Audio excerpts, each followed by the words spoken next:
Yo, how's it going? Zach tells me I look good, which means I probably don't.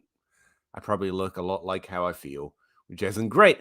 How you guys doing? Welcome back to the Dynasty Grind. My name's Peter Howard at PA Howdy on Twitter. I'm here tonight with Zach Reed, Dynasty. What's his name? Tacit Assassin 13 on Twitter. He's not 13, I swear. He's actually a full-grown man with that handle. He's staring at me funny. FF Expo this weekend. It's about it. Drop your questions, comments, or insults in the little comment box next to whatever live platform you happen to be on. And I don't know, let's talk some Dynasty until I finally fall asleep again.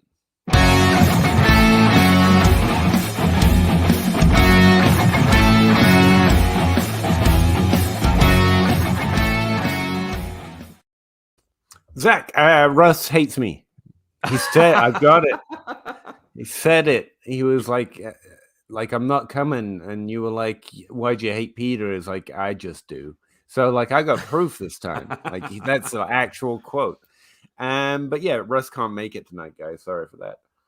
Yeah, although he quasi said maybe. Oh, he did? Yeah, maybe, but probably not.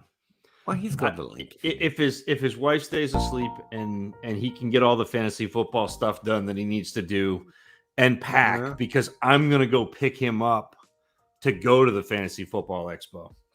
Oh yeah, I still got to figure out packing and also how to get there. I googled it once just to see how far it was, but I don't. That's as far as it got. It's like northeast. That way. I just go that way a while, right? Yeah, you'll be fine. I mean, there's got to be a sign, Zach, this way. Cool. They're really getting good with these directions.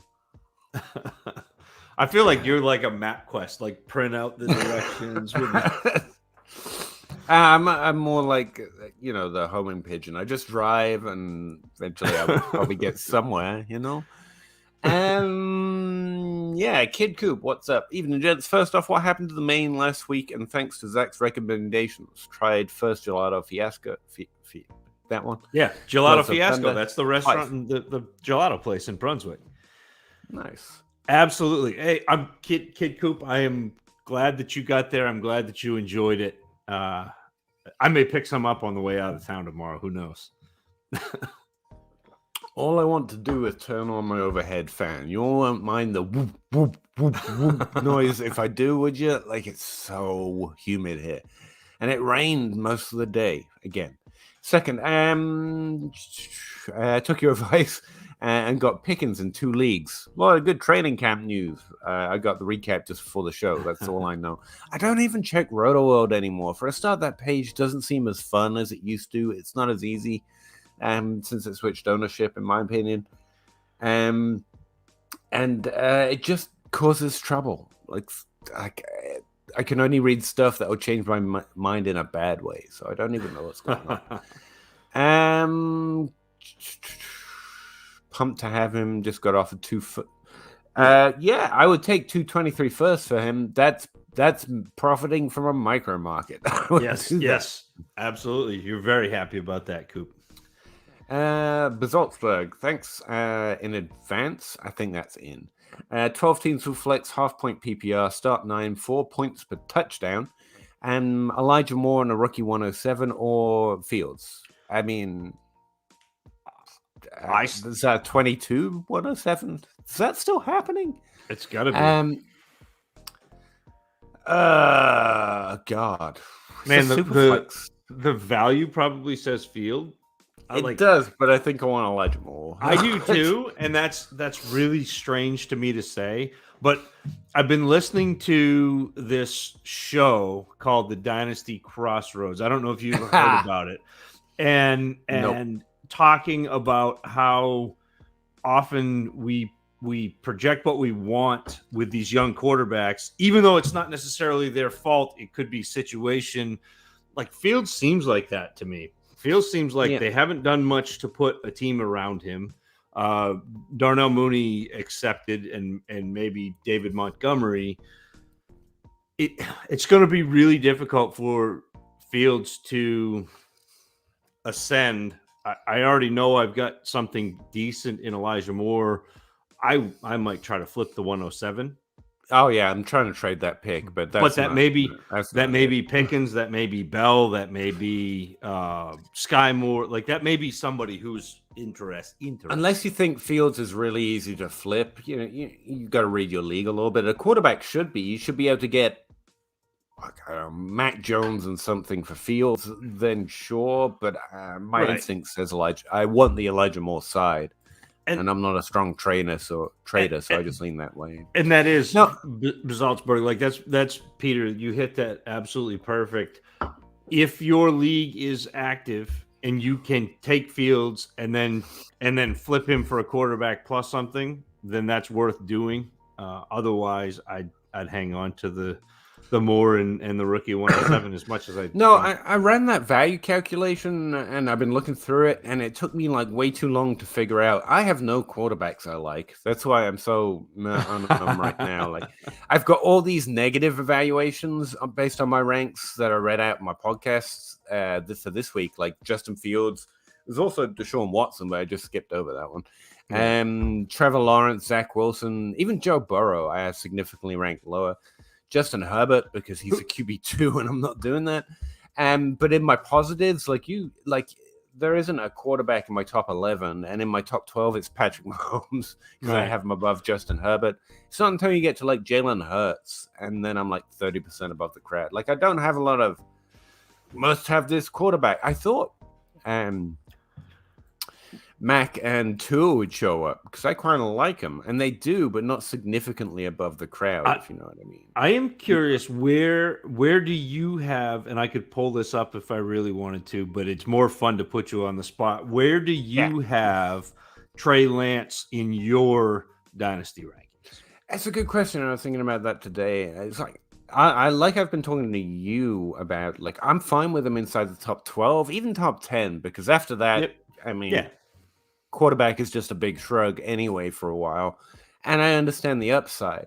It's when he starts getting valued towards the top 5, I'm like, I don't know. Where do I have him right now? I have to do it kind of backwardsy here, because I'm looking at the values, not the actual ranks. There he is.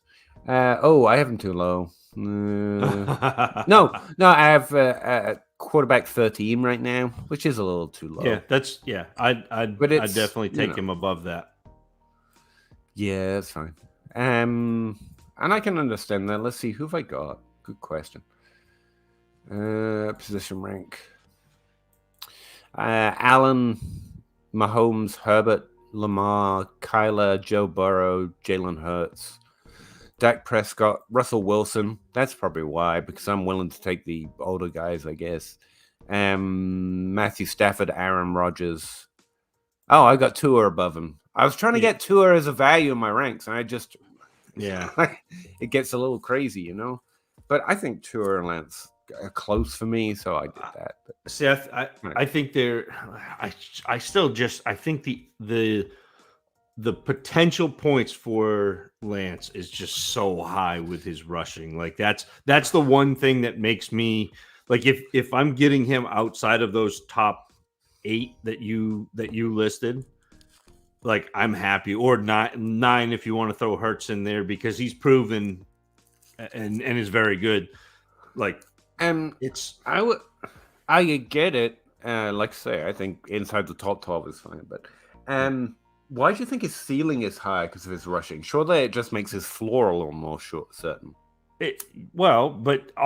Yes, but if you add those points to, you assume he's going to be at least a mediocre passer, and you add this, it's the not Josh Allen, the Lamar Jackson second year jump, where he came in, wasn't a great passer. The second year they gave him the keys, and he was the quarterback 1 running away, pun intended, with 1,000 yards rushing. And so, like, that's the potential that Lance has. Lamar Jackson is the thing, but Lamar Jackson is like the quarterback 5 in Dynasty right now. Most of us are like, but again, that's going back to your people are worried he's going to get hurt because he's a rusher. I don't care about that. Well, that's the thing. Like, we're willing to overpay for it before it happens, and if it happens, we'll start to hate it. But that's the plan. And those are the places where you can make you can make money, make value. Right. But Lamar Jackson's still going top 5, so it's not like we're out Well, it's on more him. than that, though. It's like Josh Allen. Everyone has Josh Allen ranked behind Mahomes, and when pushed, the real reason seems to be rushing and injury. And I'm like, Which is wild. So Lance up, Allen down. Got it. Yeah. I think it's got more to do with his floor. I think he has the potential to be a Lamar Jackson. That's becoming increasingly common at the quarterback position. But I mean, it's not easy to be Lamar Jackson any more easier than it is to be a, Patrick Mahomes. Well, maybe that's a little high, but Joe Burrow or Justin Herbert, if you know what I mean. So I don't know. I think more in terms of floor. But I get it. It's fine. Don't skip Did I? that question, though. I did. Would you trade Mariota to a team that needs a quarterback, but you have their 23 first?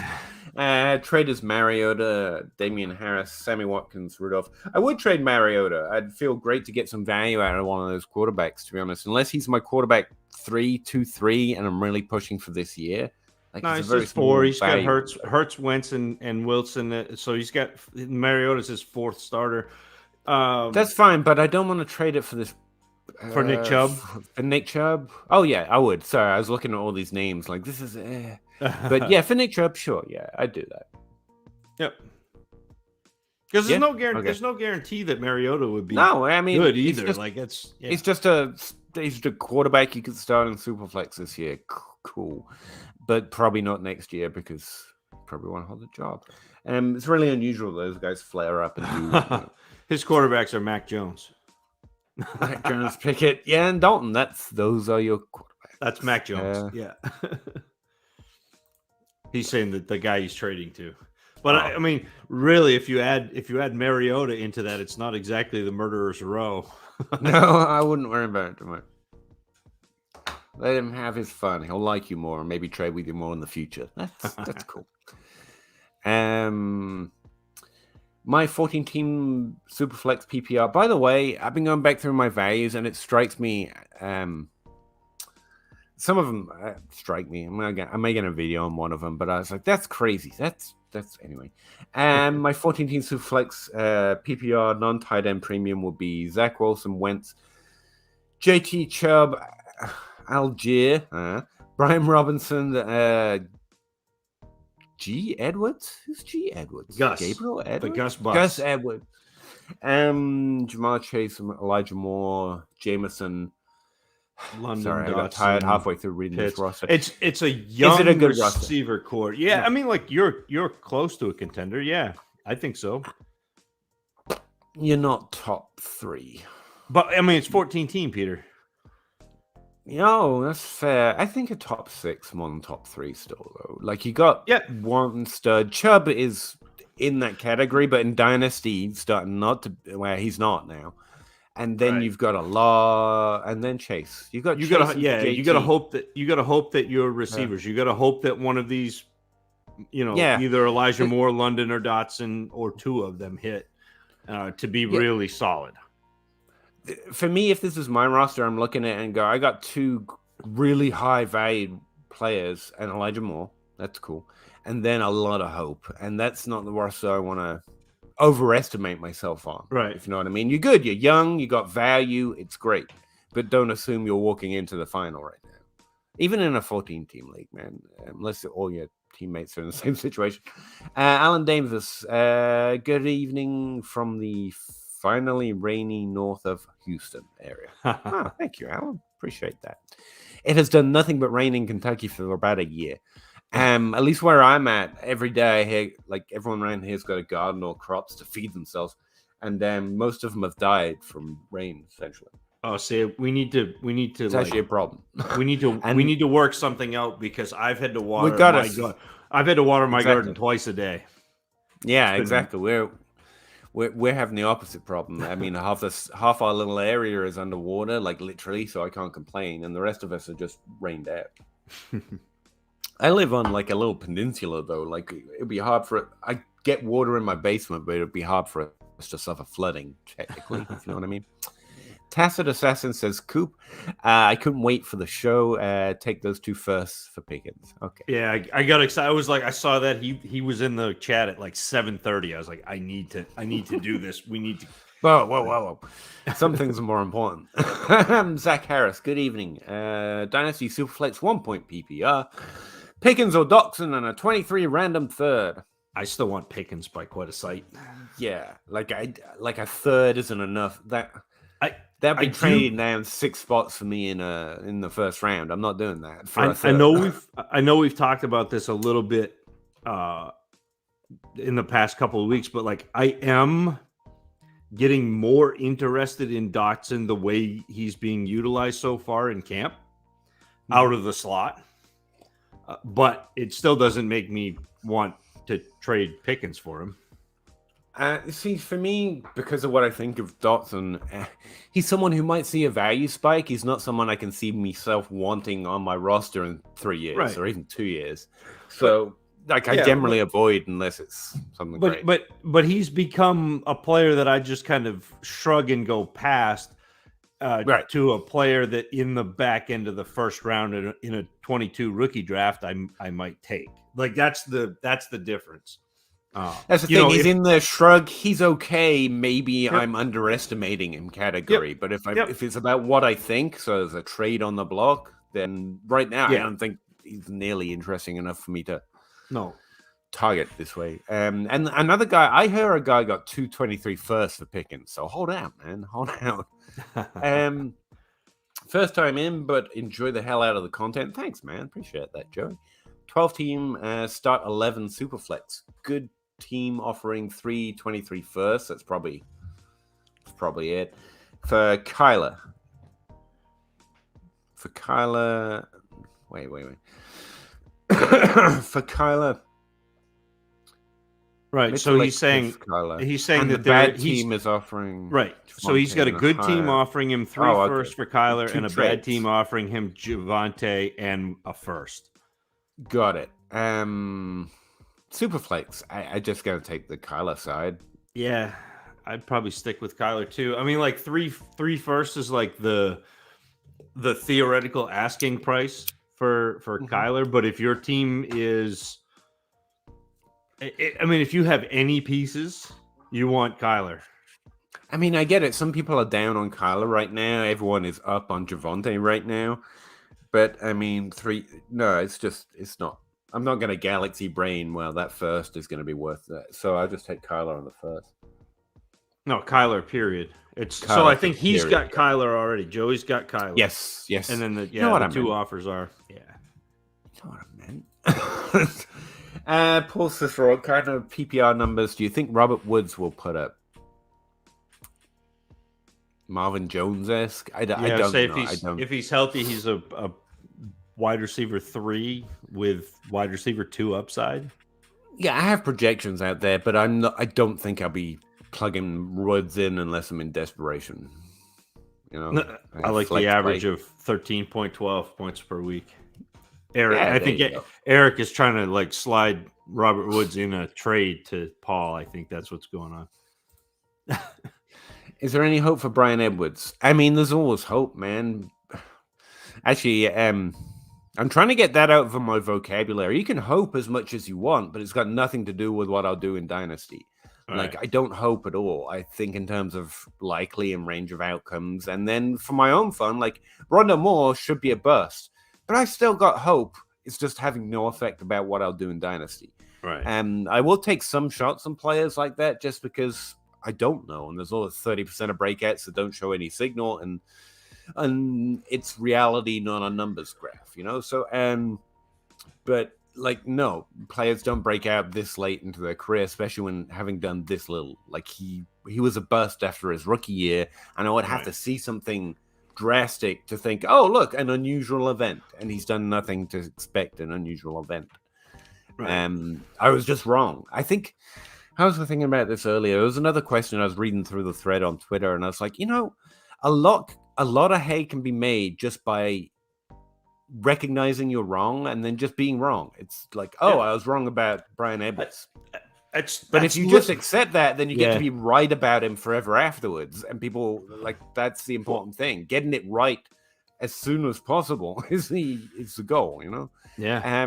So, yeah, I can understand why you wouldn't want to leave him sit on the waiver wire, but That's about it. Yeah, he's a back end of the roster. If there aren't any running backs on your waiver wire who could, do something this year. But he's entering his third career year. I think at this point, if I'm going to put numbers on it, I guess I should. Let's see, 20. There's probably about 50 to 55% of all like top 24 breakouts have happened by now, right. And of the ones still left to happen, 70% have already finished inside the top 36 already. So that's the kind of thin margins you're looking at. It's like 30% group of a 50% group. It's not great. No. Was there ever hope for Brian Edwards?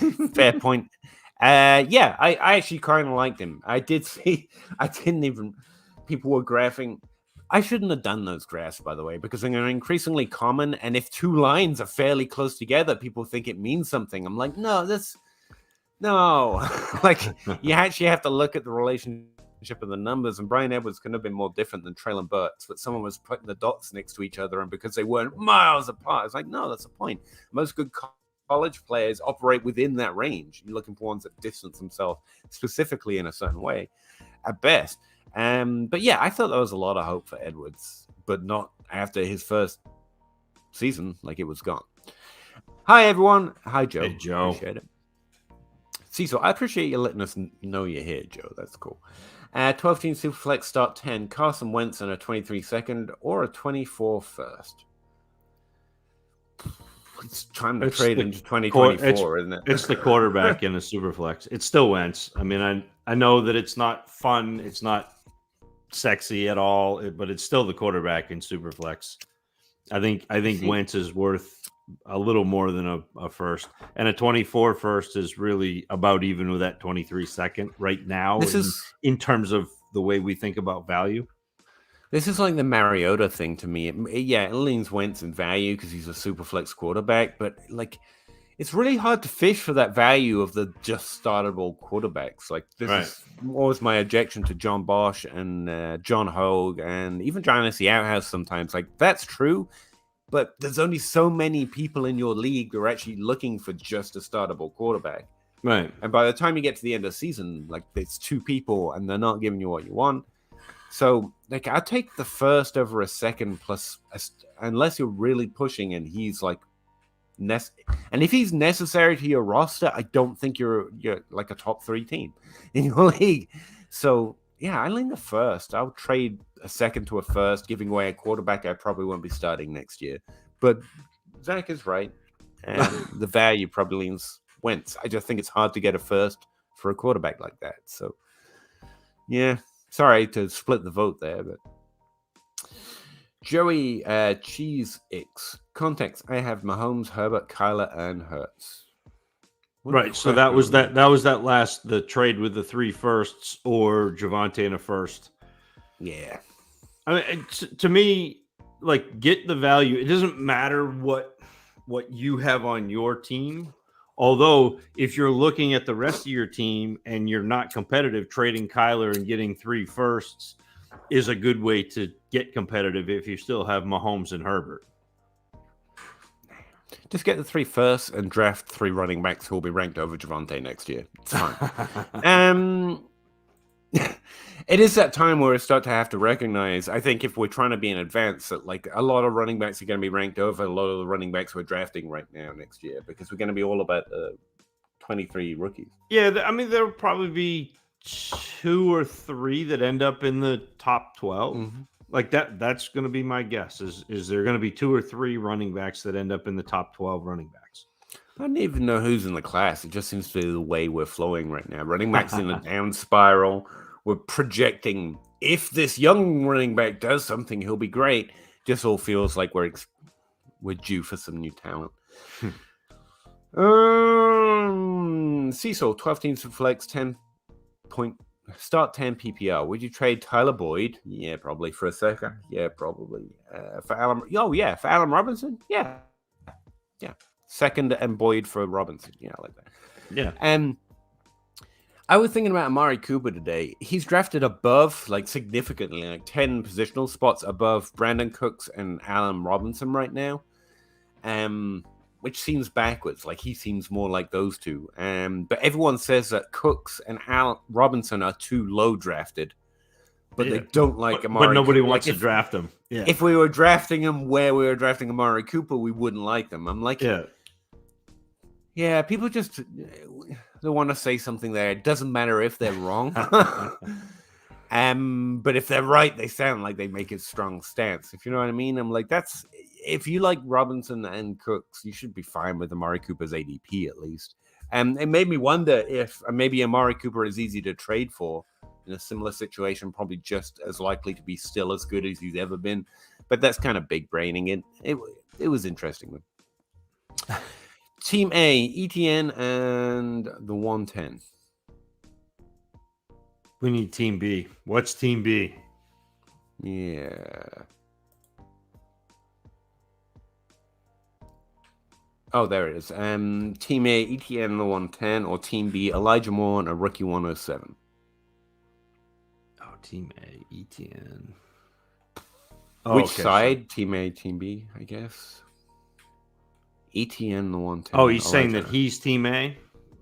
I don't know. I don't know if this is choose which team you want, or here are the two players on two random teams in my league, or you know what I mean? Yep. Well, so basically, would you rather have Etienne or Moore?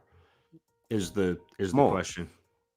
See, and I think I would take if I have an active league, I'll take Etienne right now and you can trade him for Moore plus. Like I or maybe not Moore plus, because obviously this trade. Well, you won't, because you'll be trading him to someone who thinks differently. But yeah. Yep. Is Team Moore. And the 110 and 107, that doesn't really matter to me. I'm gonna get somebody I like there because, well, it used to be George Pickens would fall, so now probably Treylon Burks falls to the 107, and I'm still getting David Bell at the 110. So I think I need my projections up with all these questions coming at me. Will Davis Mills be a good fantasy quarterback? Good? Mm-hmm. No, he'll be a replacement. He'll be fine. Yeah, he'll be fine. Let's see. And will he get replaced by a high draft pick? It depends on how high Houston's draft pick is next year. Like I think that's the thing. Yeah. I think Davis Mills is in the Mariota category. Like, he's startable in a Superflex, probably. You know? Yep. Wide receiver, quarterback 25 to 30. You know? I think he's slightly underrated in terms of finding a starter in, like, Scott Fishbowl. But if we're playing Dynasty, I don't think he's anywhere near likely to become one of those guys in the top 12. So it just becomes a big shrug after that point. And kind of like quarterback, tight end, but there's a slightly bigger category of players that we like. 10-team Superflex Dynasty, full PPR, no tight end premium. Start 9. I traded Justin Fields. I get back a 23 first and Miles Sanders. I mean, again, this is another Fields feels icky, but he probably wins in value. But I don't hate it, I guess. Yeah.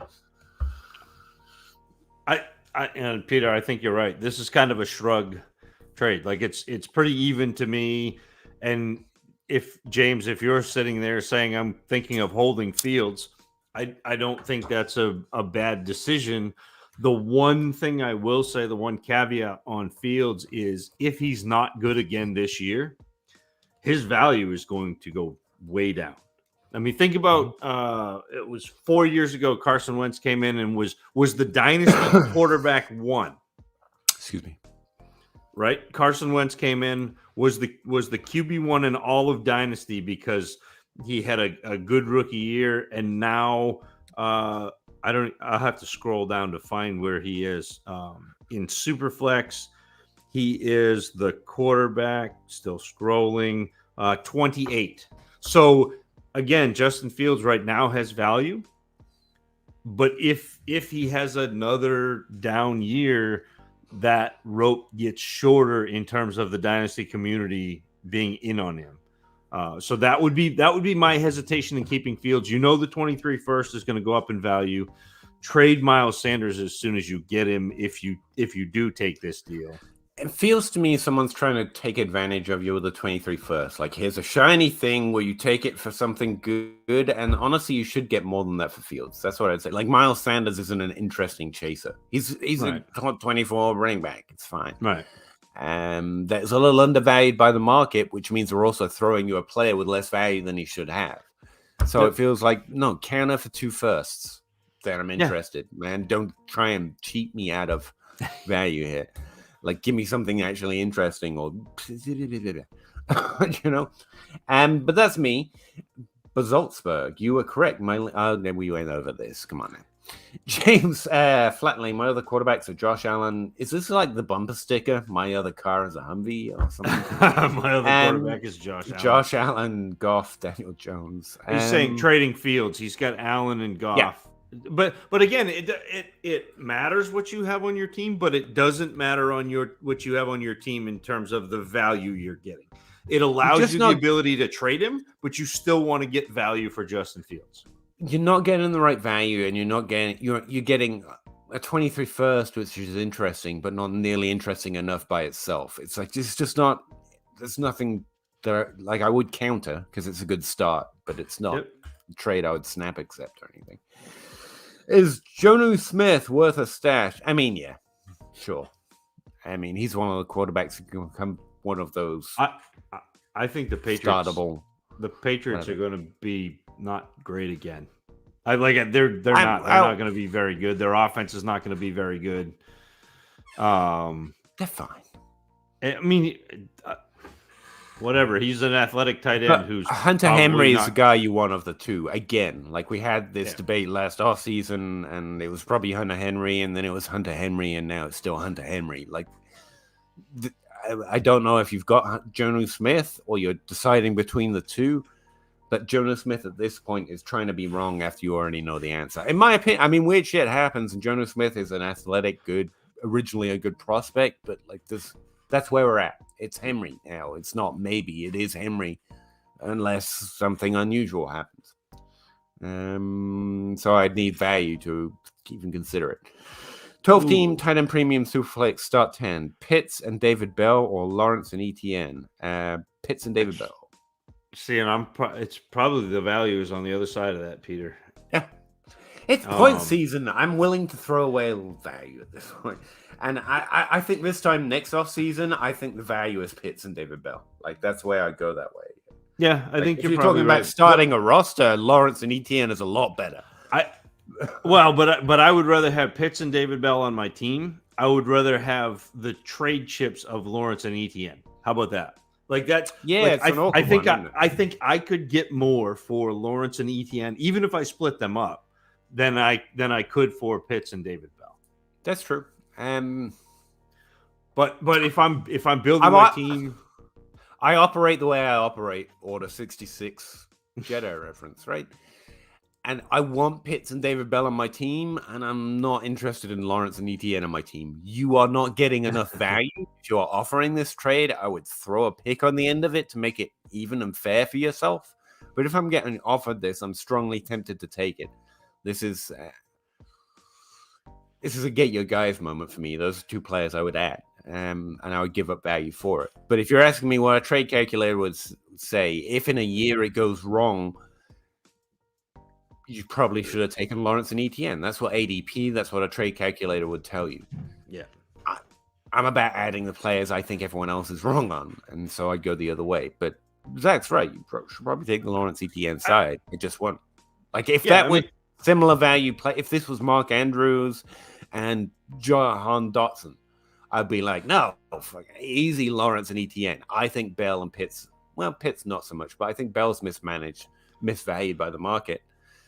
And honestly, Pitts is so highly valued by consensus. I'm not so sure the value is on the Lawrence side. So here, let me tell you a secret, Peter. Pitts walks away with this. Lawrence and Bell are going within 4 spots of each other. I mean, Lawrence and Pitts are going within 4 spots of each other in ADP in Superflex.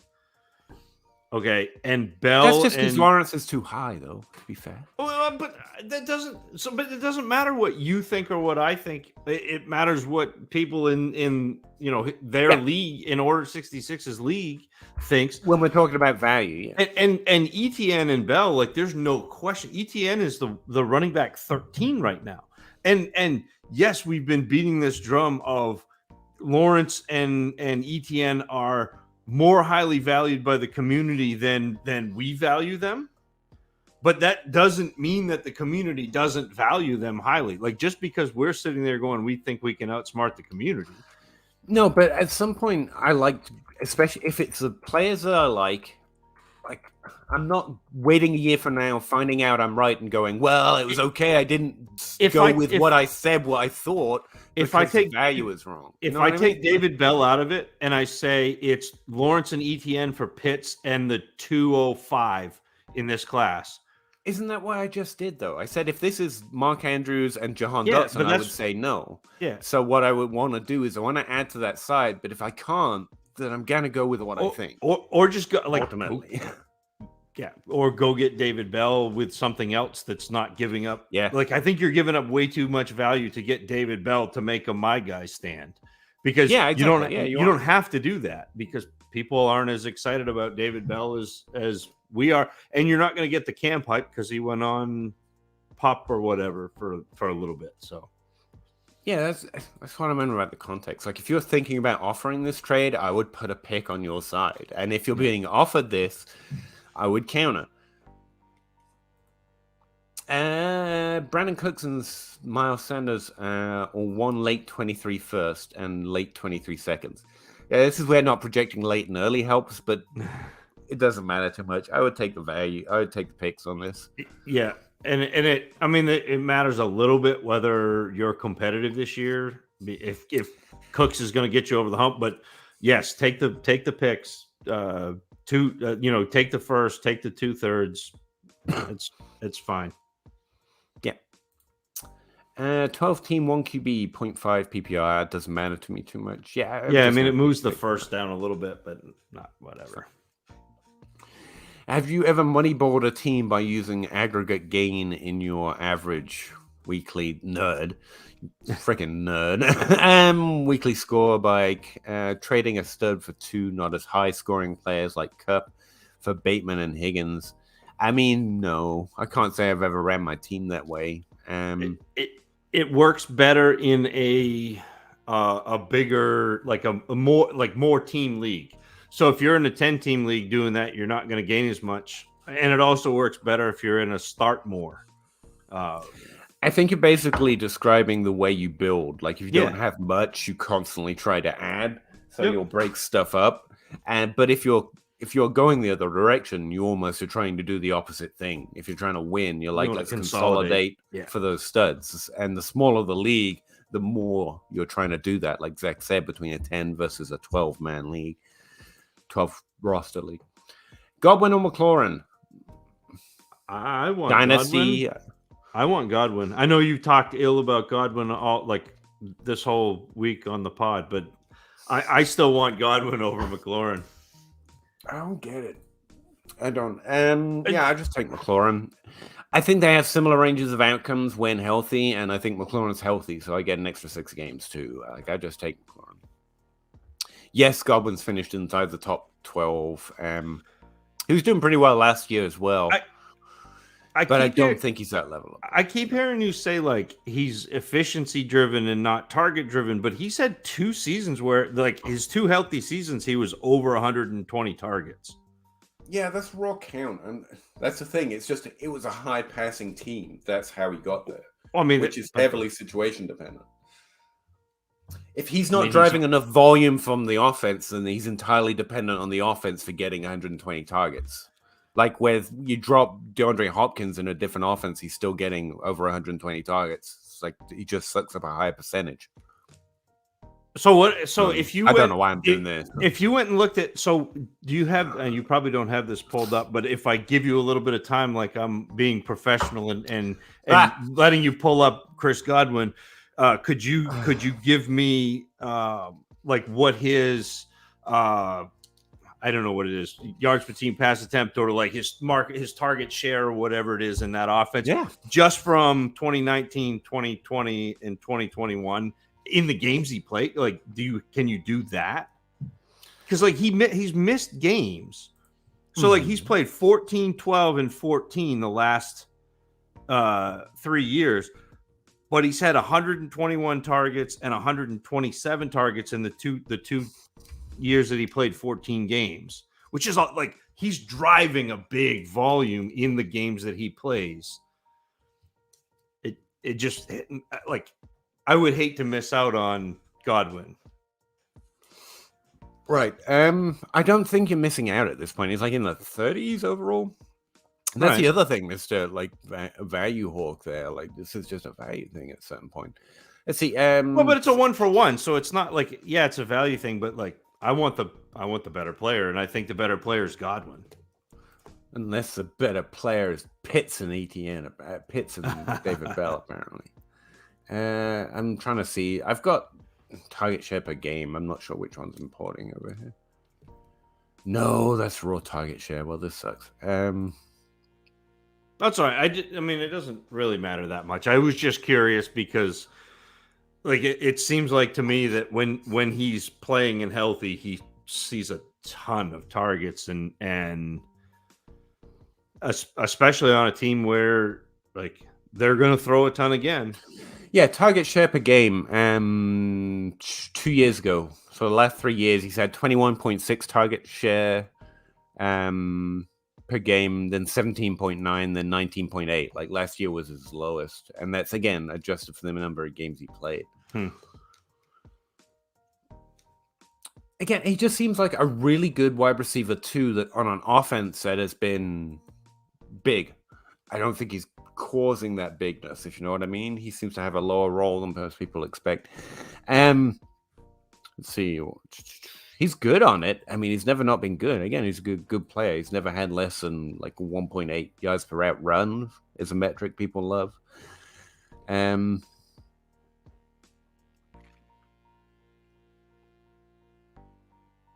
See, I never know what I keep switching out the right statistics because everyone asks about something different because it's whichever one makes them sound better. But the one I like looking at is like expected points percentage, and that's again per game. That's how much of the overall fantasy point total that they're actually creating. The average for like a top 12 wide receiver is around 17%.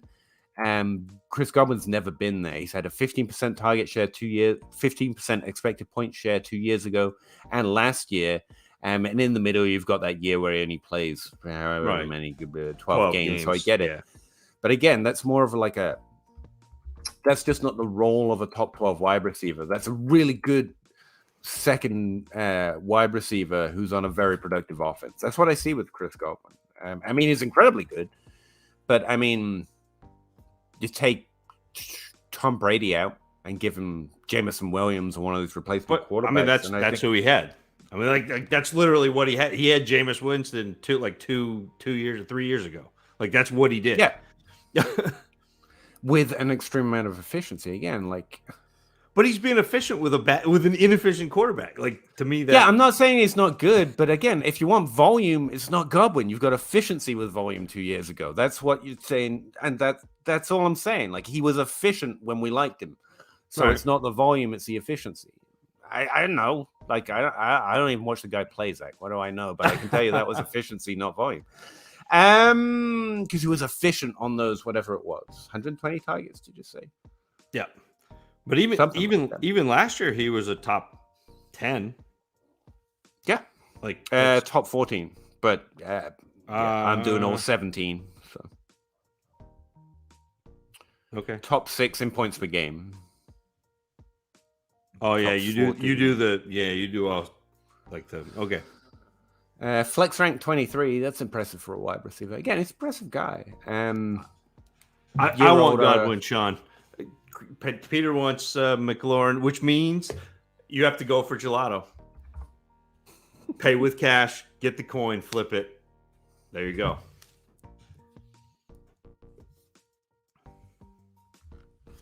I'm looking up Chris Godwin. I'm like, is he much different?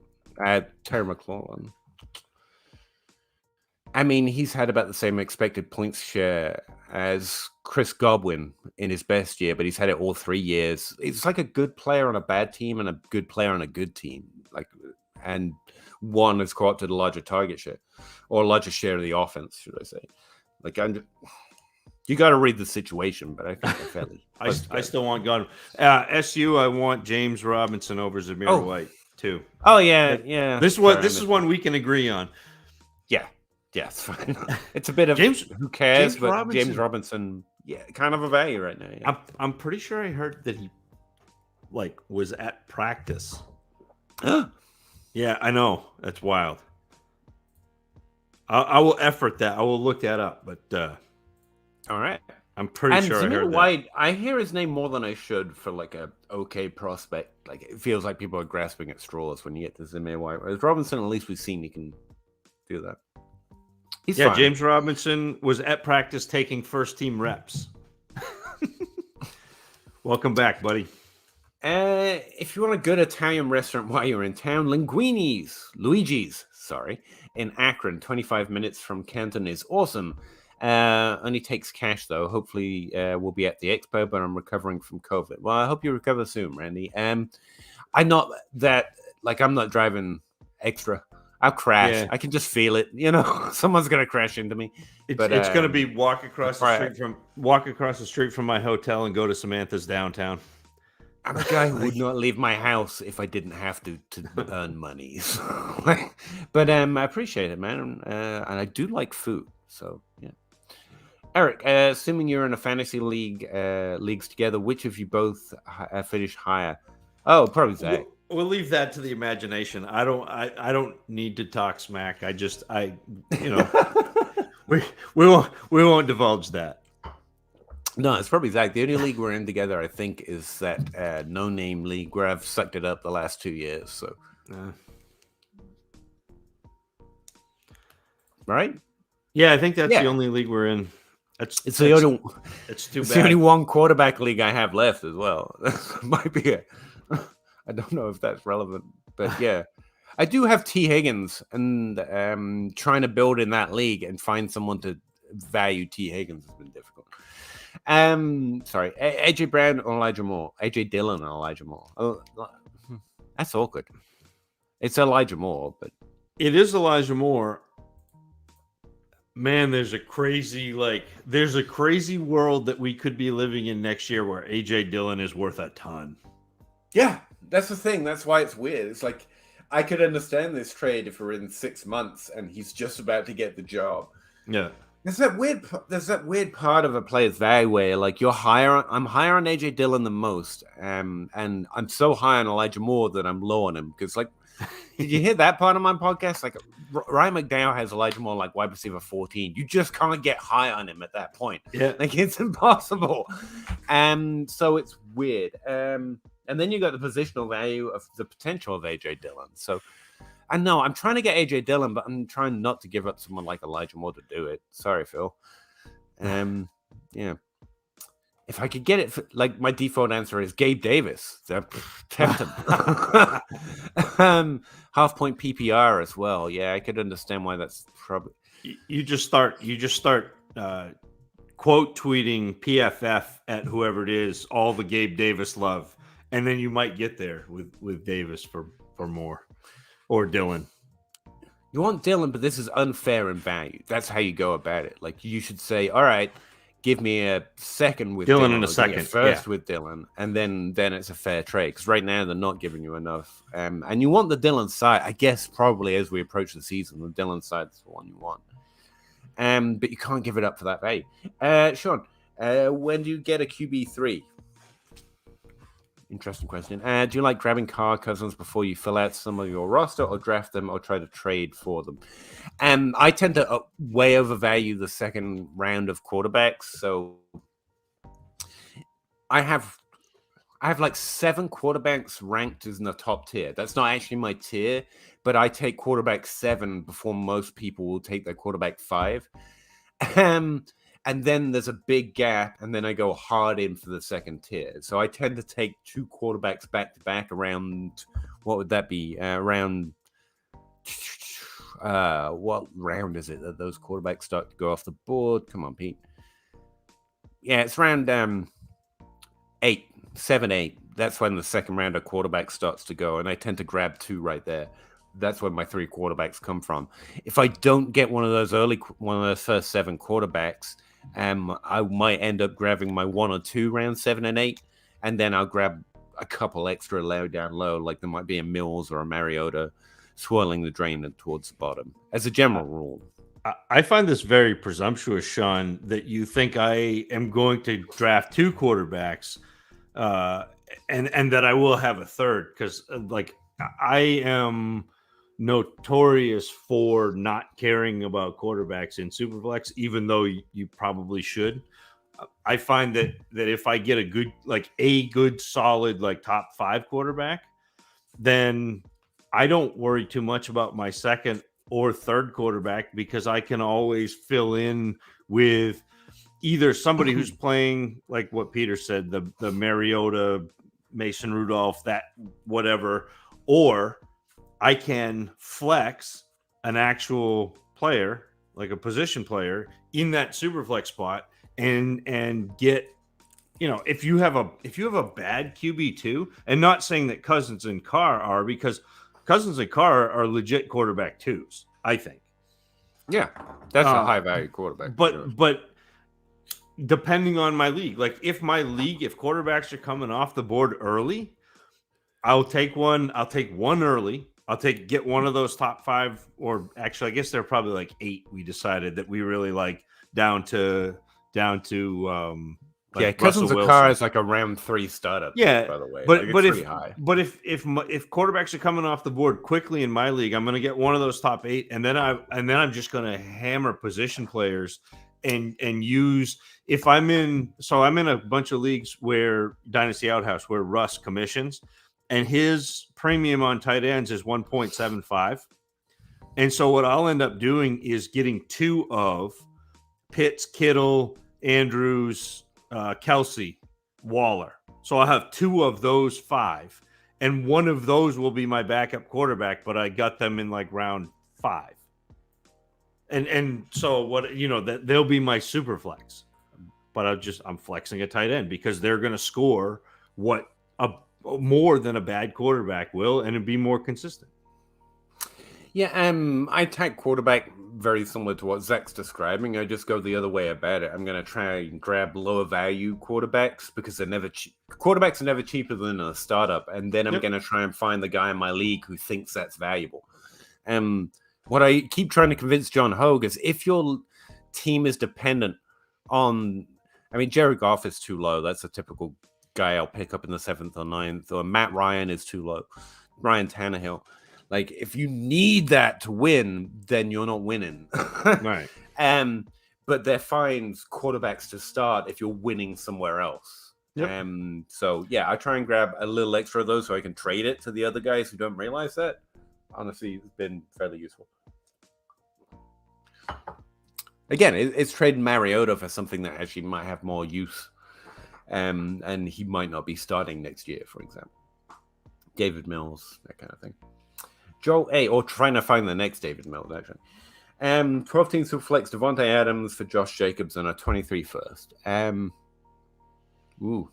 guess the first is the thing, right? Yeah. Jacobs doesn't have very much value. We talked about this before the show, but like the Raiders did Josh Jacobs dirty. A little bit dirty, yeah, in the first preseason game, the Hall of Fame game, where they basically said, you're going to play the whole first quarter with our third team and have fun. I do think it's the first, but if you're a competing team, it's Adams. I think Adams is going to score this year. I think he's going to score next year, but he's not going to have any value. So it depends on where you are as a team. I'm not trading Adams away from that. So yeah, I'm probably leaning on towards the Adams side here. Like, again, it's kind of see what you can get for a cheeky 23 first right now, and people wanting to overpay. Like, yeah, it's Adams for me. Most situations, or all situations. What would you pay for Burks and Dynasty, the 101 in a rookie draft? in this year's rookie Well, draft. 102. I'm Yeah. going 102, but yeah. Well, that's fair. Brees Hall. Yeah, cool. Yeah. I've even forgotten the rookies. Yeah, the 102 and whatever that translates to in value, that's fine. To be serious about it, because I think most rookie drafts have happened. Mine certainly have. You can't trade him for a single 23 first, especially with all this bad news. His value's meant to go down. Anyone that's got Burks on the roster probably isn't letting him go for what he should trade for, based on the fact we've come low on him for no good reason right now, or lowered on him. I think even before that, like, he was falling a little bit in rookie drafts last time I checked. Yep. Do you have an actual player you would trade up for? Well, and he said he offered in the next message in the chat. Zach says that he offered Dotson and a second, and it got rejected. How much higher would you go? And I would not go to a 23 first for Burks. And it's not because a first is wrong. A 23 first is wrong. Like, add a 24 first. I'd do that. Yep. Yeah. Throw a 24 first. I know that's crazy, but we know we're going to get the value out of other people, whether we should or shouldn't. So you kind of have to account for it. He's in the same range as Josh Jacobs. I would sure trade Josh Jacobs for him. Yeah, that's what I'd do. I'd add a 24 first. See what happens. He asked us this twice, by the way. So sorry for being late there, bud. Byronic. I will take it. 10-team Superflex startup. Should I trade a 302 projected to be pick for a projected late 23 first and 24 first? So AJ Brown for 2 first, we think, but it's a pick, so it's not quite AJ Brown. Good point. No,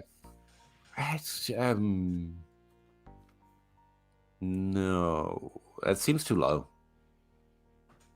No. For like AJ 302 Brown, for 2 rookie firsts, that seems too low. Like a third round startup pick? No. Yeah, I don't want to. So in a startup, I don't necessarily want to trade my pick for draft picks. I want to trade my pick and move down and gain draft. Yeah. That's like if this was a 302 for the 5 and a 23 first, I would think it's more interesting. Like, that's what I would rather do. Yep. Rather than yeah. But it's not terrible. But it's not egregious by any stretch. My bad gents. Oh, thank you, Joey. I think. I smoked way too much and did an awful job typing out. Enjoy the stream. Sorry, man. I think we read it fine. We got there, Joey. No worries. You're good. Brendan, Brees, Faramuth, and a 24 second for a 24 first and Pitts. Nah. Faramuth and Hall here, please. Yeah, especially in no premium. This is one of the things, like, you can't get, like, when John and Bob start talking about Pitt's value, you feel like it's infinite. Here's the thing, once you ramp a player's value up so high before they even touch the field, there's always, like, it can't get any higher, and this is the kind of trade you get. And I'd just take Faramuth and Brees Hall plus a second, whatever it is. Yeah. Like, I mean, it's pretty even, but again, with the no tight end premium, like, Pitts is a good tight end, but not separating himself. I think what's going to separate Pitts, especially in tight end premium, is he should see a ton of volume. He saw a lot last year. He should see more this year. He should catch more than 1 touchdown. That would be it. Yeah. But, like, yeah, give me Hall and Fairmouth. No. Kenneth Walker enough to tear down from no, that's one hell of a tear down. That's wow. Yeah. That's a hard change. You're going straight from 5th to 2nd there, my man. Don't do that. Joey. And back to the Kyler trade. My main context is the guy offering me 3 firsts is my biggest competition. Team is loaded, but he is QB away. No, yeah, just don't worry about that kind of thing. Yeah, he's not a quarterback away. Well, he might be, but I still don't like. I don't worry about that. I'm worried about making my team better, because if like that's all you can worry about, and there's no guarantee that his team is going to be good next year or the year after, or or your team is going to be. I would take this. Here's big braining it. Take this because then he doesn't have 3 firsts to get a better quarterback with. Like he's projecting like he's one quarterback away before we see it. Like he's trying to fill out his roster before the season is here, and you don't. What does Dynasty House tell us? You don't have team needs in the off season. It's the same thing. He might, but he's probably going to get to week 6 and find he needs more than just that one quarterback. But he's already given away 3 firsts. If he was to add those 3 firsts. This was the one that we were a little hesitant, though, to part with Kyler. I mean, like we said, 3 firsts is probably the value, but yeah, no, just take 3 firsts because yeah, Kyler's a great quarterback. I like him a lot. I think I have him in the top 5, and not everyone does. But like, do it before he figures out he might actually be able to get Lamar Jackson for 3 firsts plus something, or Mahomes or Allen, who's falling right now because some people are worried about his rushing.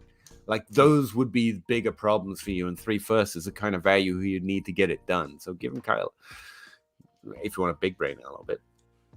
10-team PPR. Would you trade 23 firsts for a running back, or wait and draft one next year?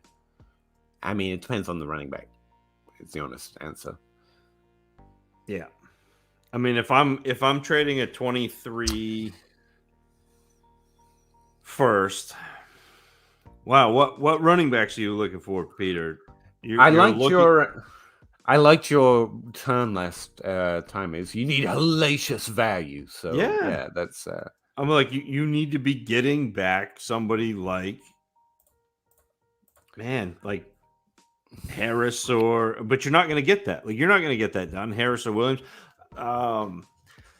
You're not getting Taylor. You're not getting McCaffrey. You're not getting Swift, Harris, Javonte Williams, Barkley. Barkley's not going for a single first. If you can, do that. Next is like, what is it? Derrick Henry, Eckler, and that's, which you don't want to pay a first. You don't want to pay a first for them because they're a year or two. Like if we're talking dynasty, like their value is going to be gone.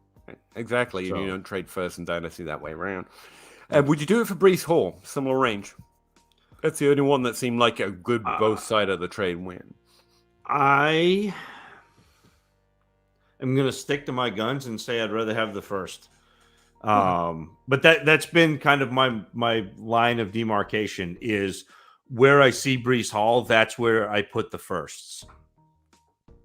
Yeah, you know what I mean. Like that's what I'm gonna see. Yeah, I get you. I think that's fair. Like just the general advice of we don't know your league. If someone in your league's crazy enough to give you Taylor, McCaffrey, Swift, Harris, Williams, Barkley for a first, that's 7 running backs, and by all means do it. If not, the only one we think that might get that value, according to ADP, is like Breece Hall. Zach says no, and I don't mind. I'm like, I think wouldn't about fight you on it. Yeah, I wouldn't fight. Yeah, that's the thing. It's right on that line. But there's not many that it's definitely, because the ones that are definitely going to get you the points are definitely going to lose value, and the ones that aren't going to lose value, they're probably pretty equal to running backs from next year's class. So. Really truther.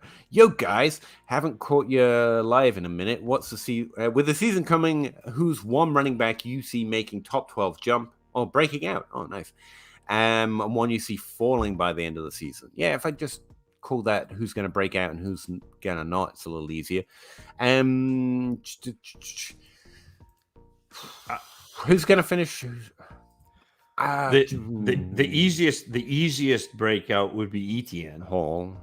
Etienne. I think Hall's even easier. Yep. If you're looking for someone at value who could, I'm not saying will or should, but it could, and I think his value is good for it right now. It's Clyde Edwards-Helaire, and I know that's weird. And Dylan could be the guy too. And then it's Dylan. I mean, two I think I have on that list. Still think it's Aaron Jones this year, but there is a way that it is AJ Dillon breaking into the top 12 this year. And one you see falling by the end of the season? See, this year for running back should be more repeats than it should be breakouts, just based on the pattern of the last few years. So we're not expecting a lot more breakouts than we've had, but we do see some every year. As far as predictable ones go, I just did like shows and videos on this, and I'm having trouble remembering the names I spat out. Let me see. And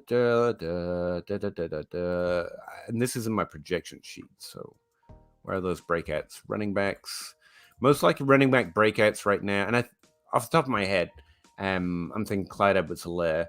Yeah, Javonte Williams, DeAndre Swift, J.K. Dobbins, Clyde Edwards-Helaire, then A.J. Dillon. Now, obviously, the first ones are just already valued there, so there's not much there, which is why I start out with Clyde, then go to Dillon, then Elijah Mitchell. Those are the three that I think are the ones I would pay for at their value for the potential. And as far as who I think is going to fall out, we should have a lot of repeats this year. But if I'm going to bet against one, outside of injury, Antonio Gibson. Yeah, but is he really top 12? Like that's last year, but yeah, like he's and to me it'll be interesting to see what the Minnesota offense looks like now that they're not committing to grinding teams down with the run. Right. And not that Dalvin Cook is a bad pass catcher, because I think he's fantastic, but that's the one guy that I look at that both in terms of dynasty value and in terms of top 12, you could see him sliding. Yeah. Top 12 running backs right now, who sticks out to me? Cook's an interesting one because I haven't had anything negative or positive. I can talk more in terms of value here. I can see a bunch that I expect their value to drop. Yeah.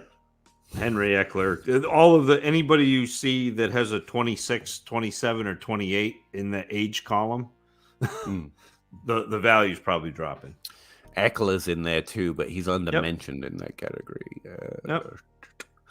So yeah, what did we come up with? We came up with names. Yeah, Clyde Edwards-Helaire, AJ Dillon, and Elijah Mitchell are the three most likely, I think, to break in. Yep. The ones that I'm the most concerned about in the top 12 right now is like Austin Eckler, Joe Mixon. Antonio Gibson isn't ranked there, but he finished there last year. The community has gone way low on Gibson. Like he's going down. Nick Chubb. Yeah.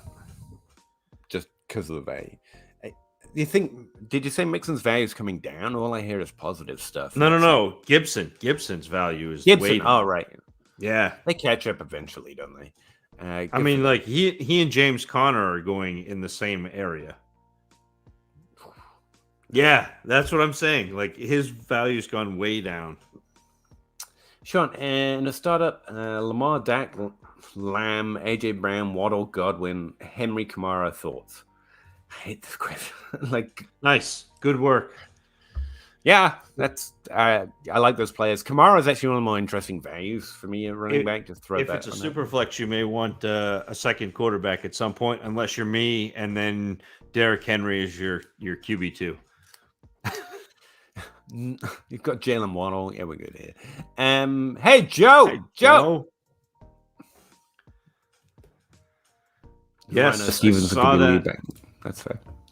I don't. Yeah. Oh, we'll see. I'm having trouble coalescing my thoughts into one sentence. Like, I'm neither high nor low on Ramondre Stevenson. That's a problem. I think hype has lifted him up, but there's actually a reasonable reason to like him. So he's net neutral to me. But here's the thing, though, with all that. If he becomes the lead back in New England, when was the last lead back in New England that you wanted on your fantasy team? I'll give you a hint. It was James White, who wasn't actually the lead back. And he's back on the Patriots, if my memory serves. Yeah. Damon Harris on the trading block, reportedly. Yeah, it's just New England players, man. Never trust them. Joe says hi to Joe, which I think is meta. James Flatley, thank you for the great advice and feedback. I don't know how great it is, but you are welcome for the thoughts. We appreciate you, James. Yeah. We're trying our best. Zach, how are we feeling about Breece Hall? I think he's a good. That's it. He's a good player. I think he's good. He's the best prospect. He's a one-on-one in rookie draft. But thinking about trading him for a 23 first plus, yes, if you can get a first plus, yeah. And if you can get a first, I could be convinced to do that. I could go either way on Breece Hall. Like I said, that's my line of demarcation. When I look in a ADP, I go find Breece Hall, and that's where I think the 23 firsts should be. Nice. Where is that actually? It's like 34th overall right now in Superflex. That's where Breece Hall goes. Traded Terrence Marshall for Trevor Lawrence, 1 QB. Yeah, I think that's fine. I mean, who cares about quarterbacks? If he becomes anything, you win. If he doesn't, then you didn't lose. Yeah. 12-team 1-point PPR league. Superflex tight end premium 2-point. Start 10. I don't know why I read that so weird. Cousins, Zeke, Judy, or DK, Danny Dimes. Ooh, that's rough. And a 23 first. I think I want Cousins, Zeke, Judy. Cousins side. Yep. Cousins alone on that side. Yeah, Cousins side. Daniel Jones doesn't do anything. Zeke is going to score your points this year. Judy, we're hoping, he feels like he's a back end wide receiver too, which is not a bad thing to have. It feels like DK or a first for Cousins, Zeke, and Judy, and I just take the players at that point. So I think they're better. You got me all excited with the 2 tight end premium, though. I thought we were going to get a tight end in there, and it didn't happen. We were like 2 tight end premium wide receivers. Bozaltsberg's got a trade. Faramuth, receive rookie 112 or no tight end premium Superflex. Would leave me with commit as my starter. Depends on who's there at the 112 for me. I was recently looking up Pat Faramuth. The DLF trade calculator has his value around about a 2nd-round pick, which is just stupid. His ADP has fallen since the season. I know. I mean, it's just stupid. I take Faramuth all day of the 112.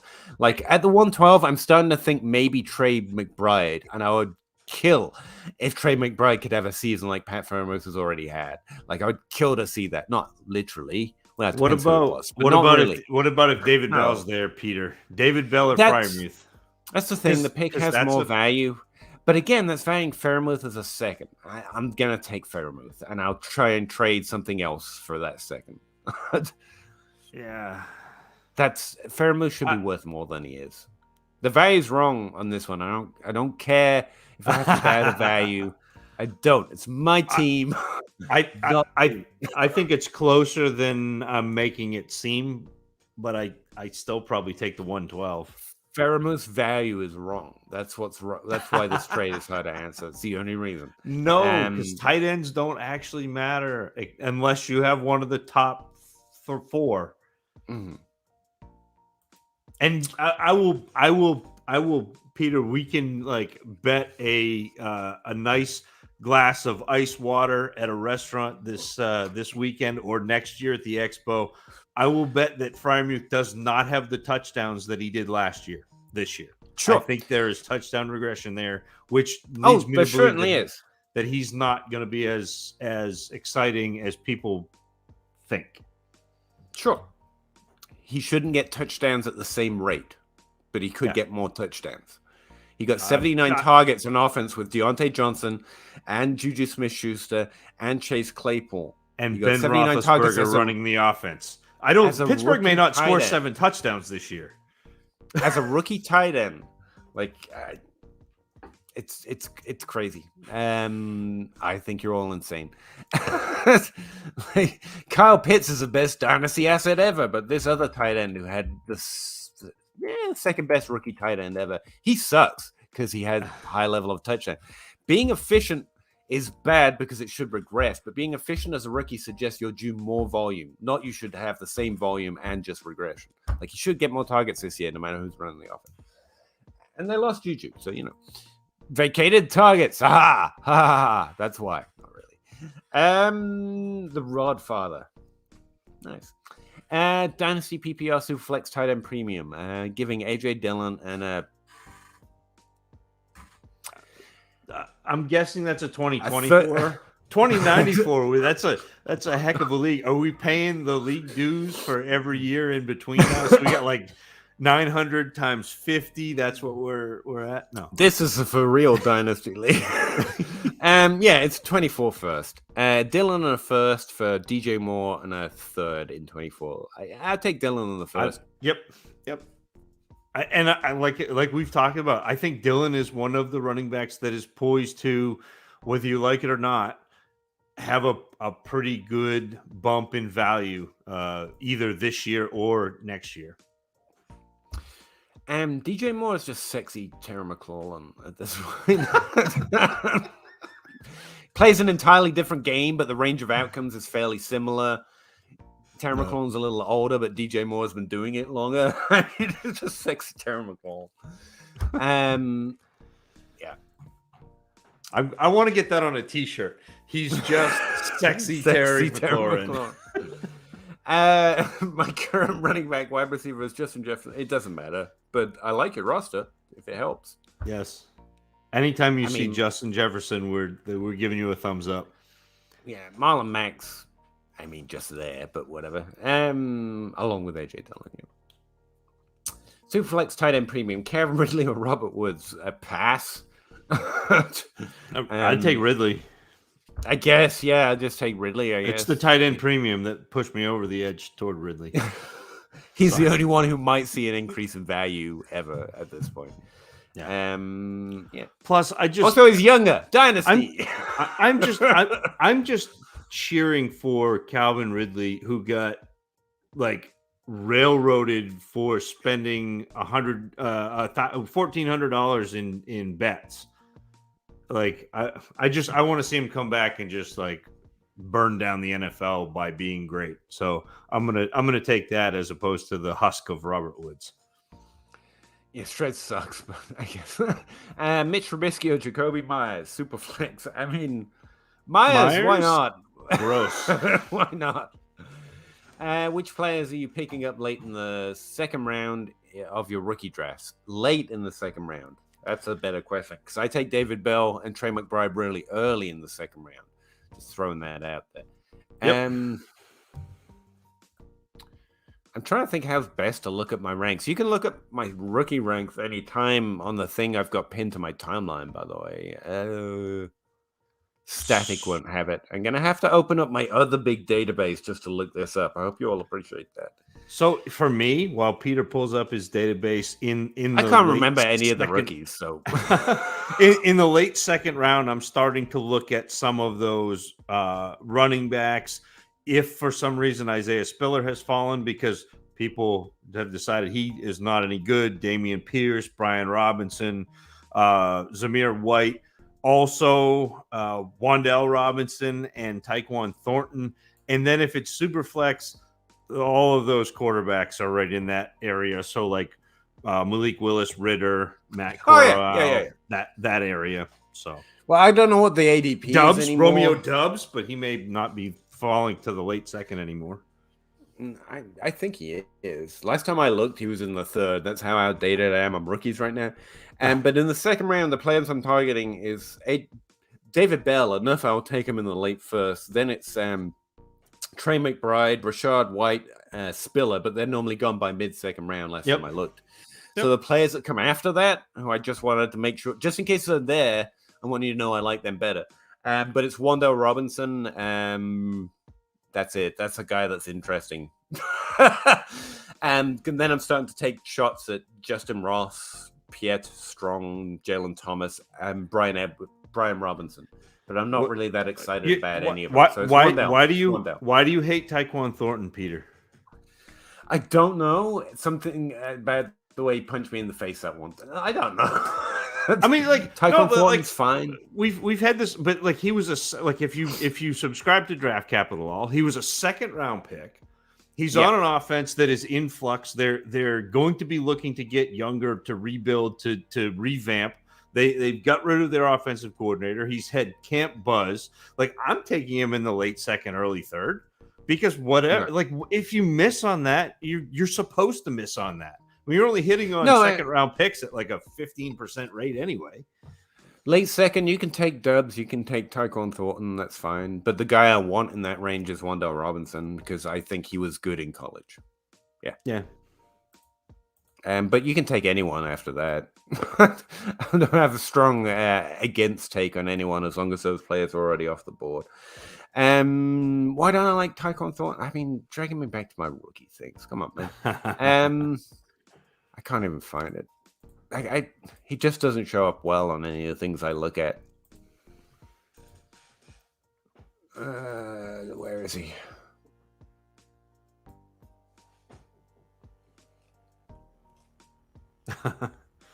You can't even find him. He's blurry. No, it's really small text. It's a bad way of doing it, and yet it's the way I do it. So there you go. I wanted to make it like an app, and that's always a bad idea in Excel. But Grant, to answer your question, it's all of those guys we mentioned, but also that's the range where you just take who you want. Well, but it's the range where those quarterbacks become interesting. So like Malik Willis with his rushing upside, Matt Corral was the most pro ready. That's where Desmond Ridder has had a little bit of camp buzz. Like those are also guys that are in play in a 12-team Superflex. Yeah.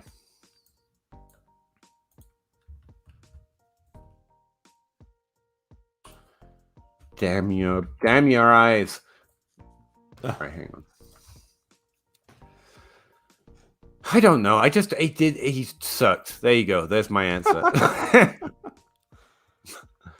It was underproductive based on everything I looked at. I mean, just didn't show up. So I'm done. Which players are you picking up late in the second round of your rookie draft? 1 point PPR, 12-team Superflex. I mean, this year I'm taking all the players I would take late in the late second and third round. I think we just mentioned Dubs is interesting at this point. I don't have a problem with Tyquan Thornton in that range.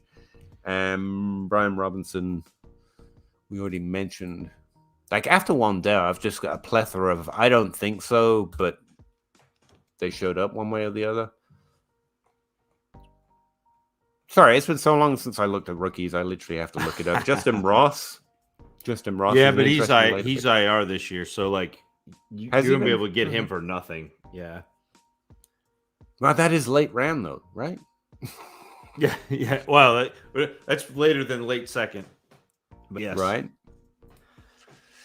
Okay, some late picks. Well, this is just a repeat of the one before, but telling us that it was 12-team Superflex. Oh, Tyler Batty, Keontae Ingram, Alec Pierce. I have all of those ranked outside the second round, so they count as late in my opinion.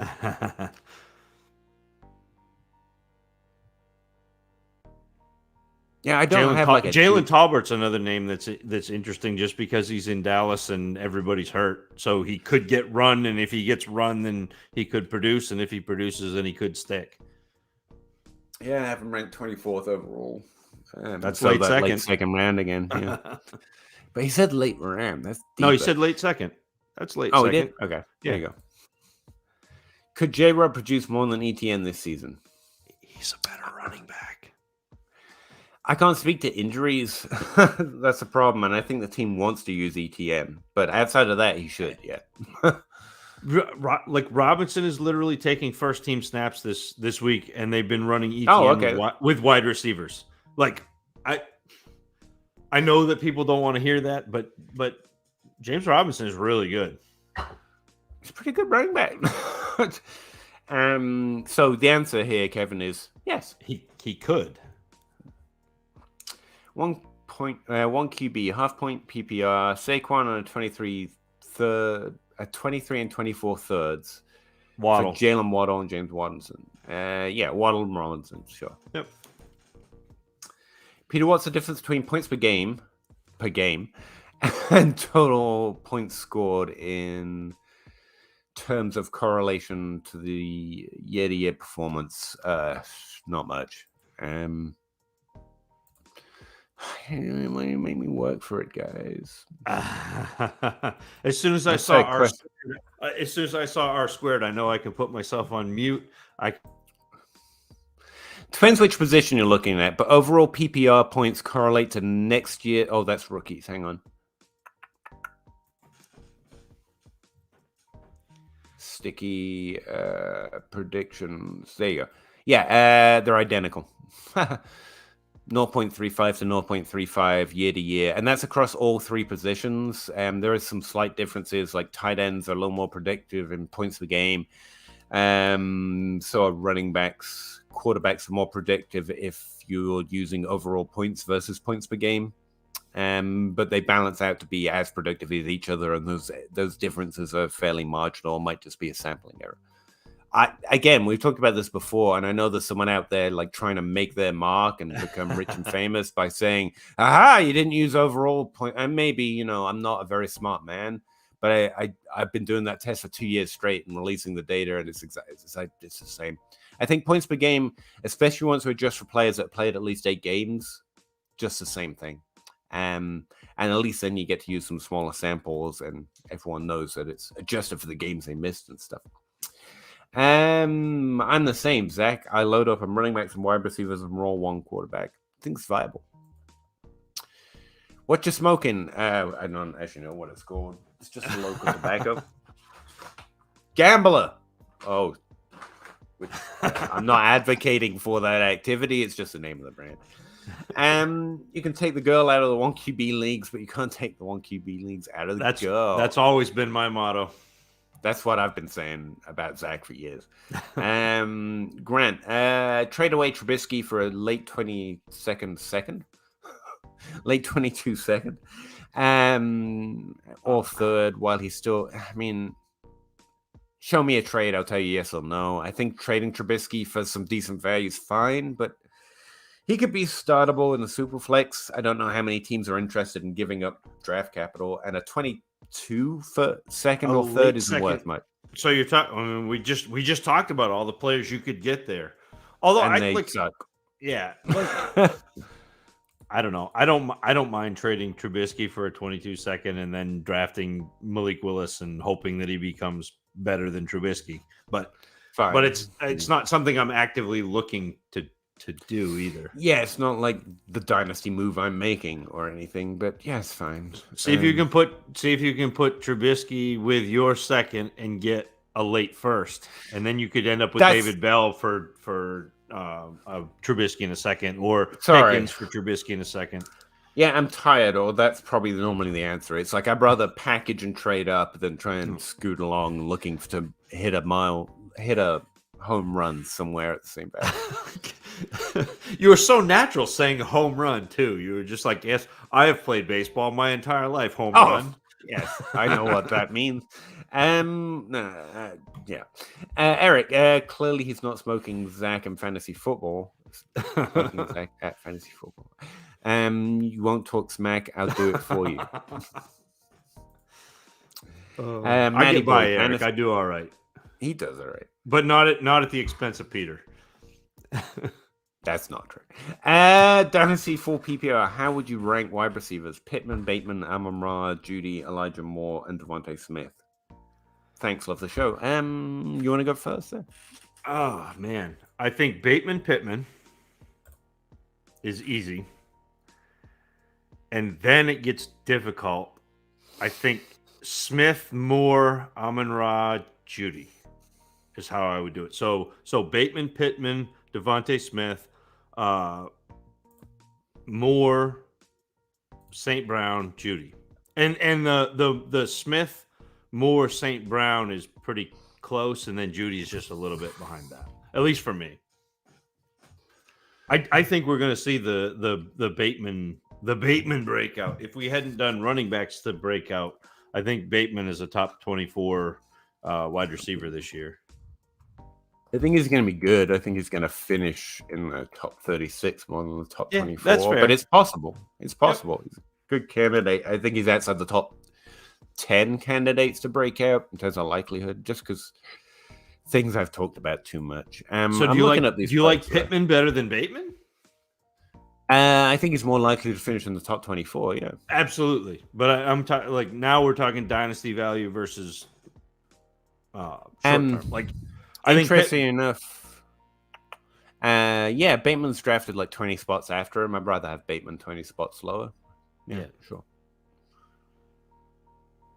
Who else is it? Judy. 1, 2, 3, 4, 5. Hang on. I spent so long on these ranks. I gotta use them now, and I'm doing it. And screw.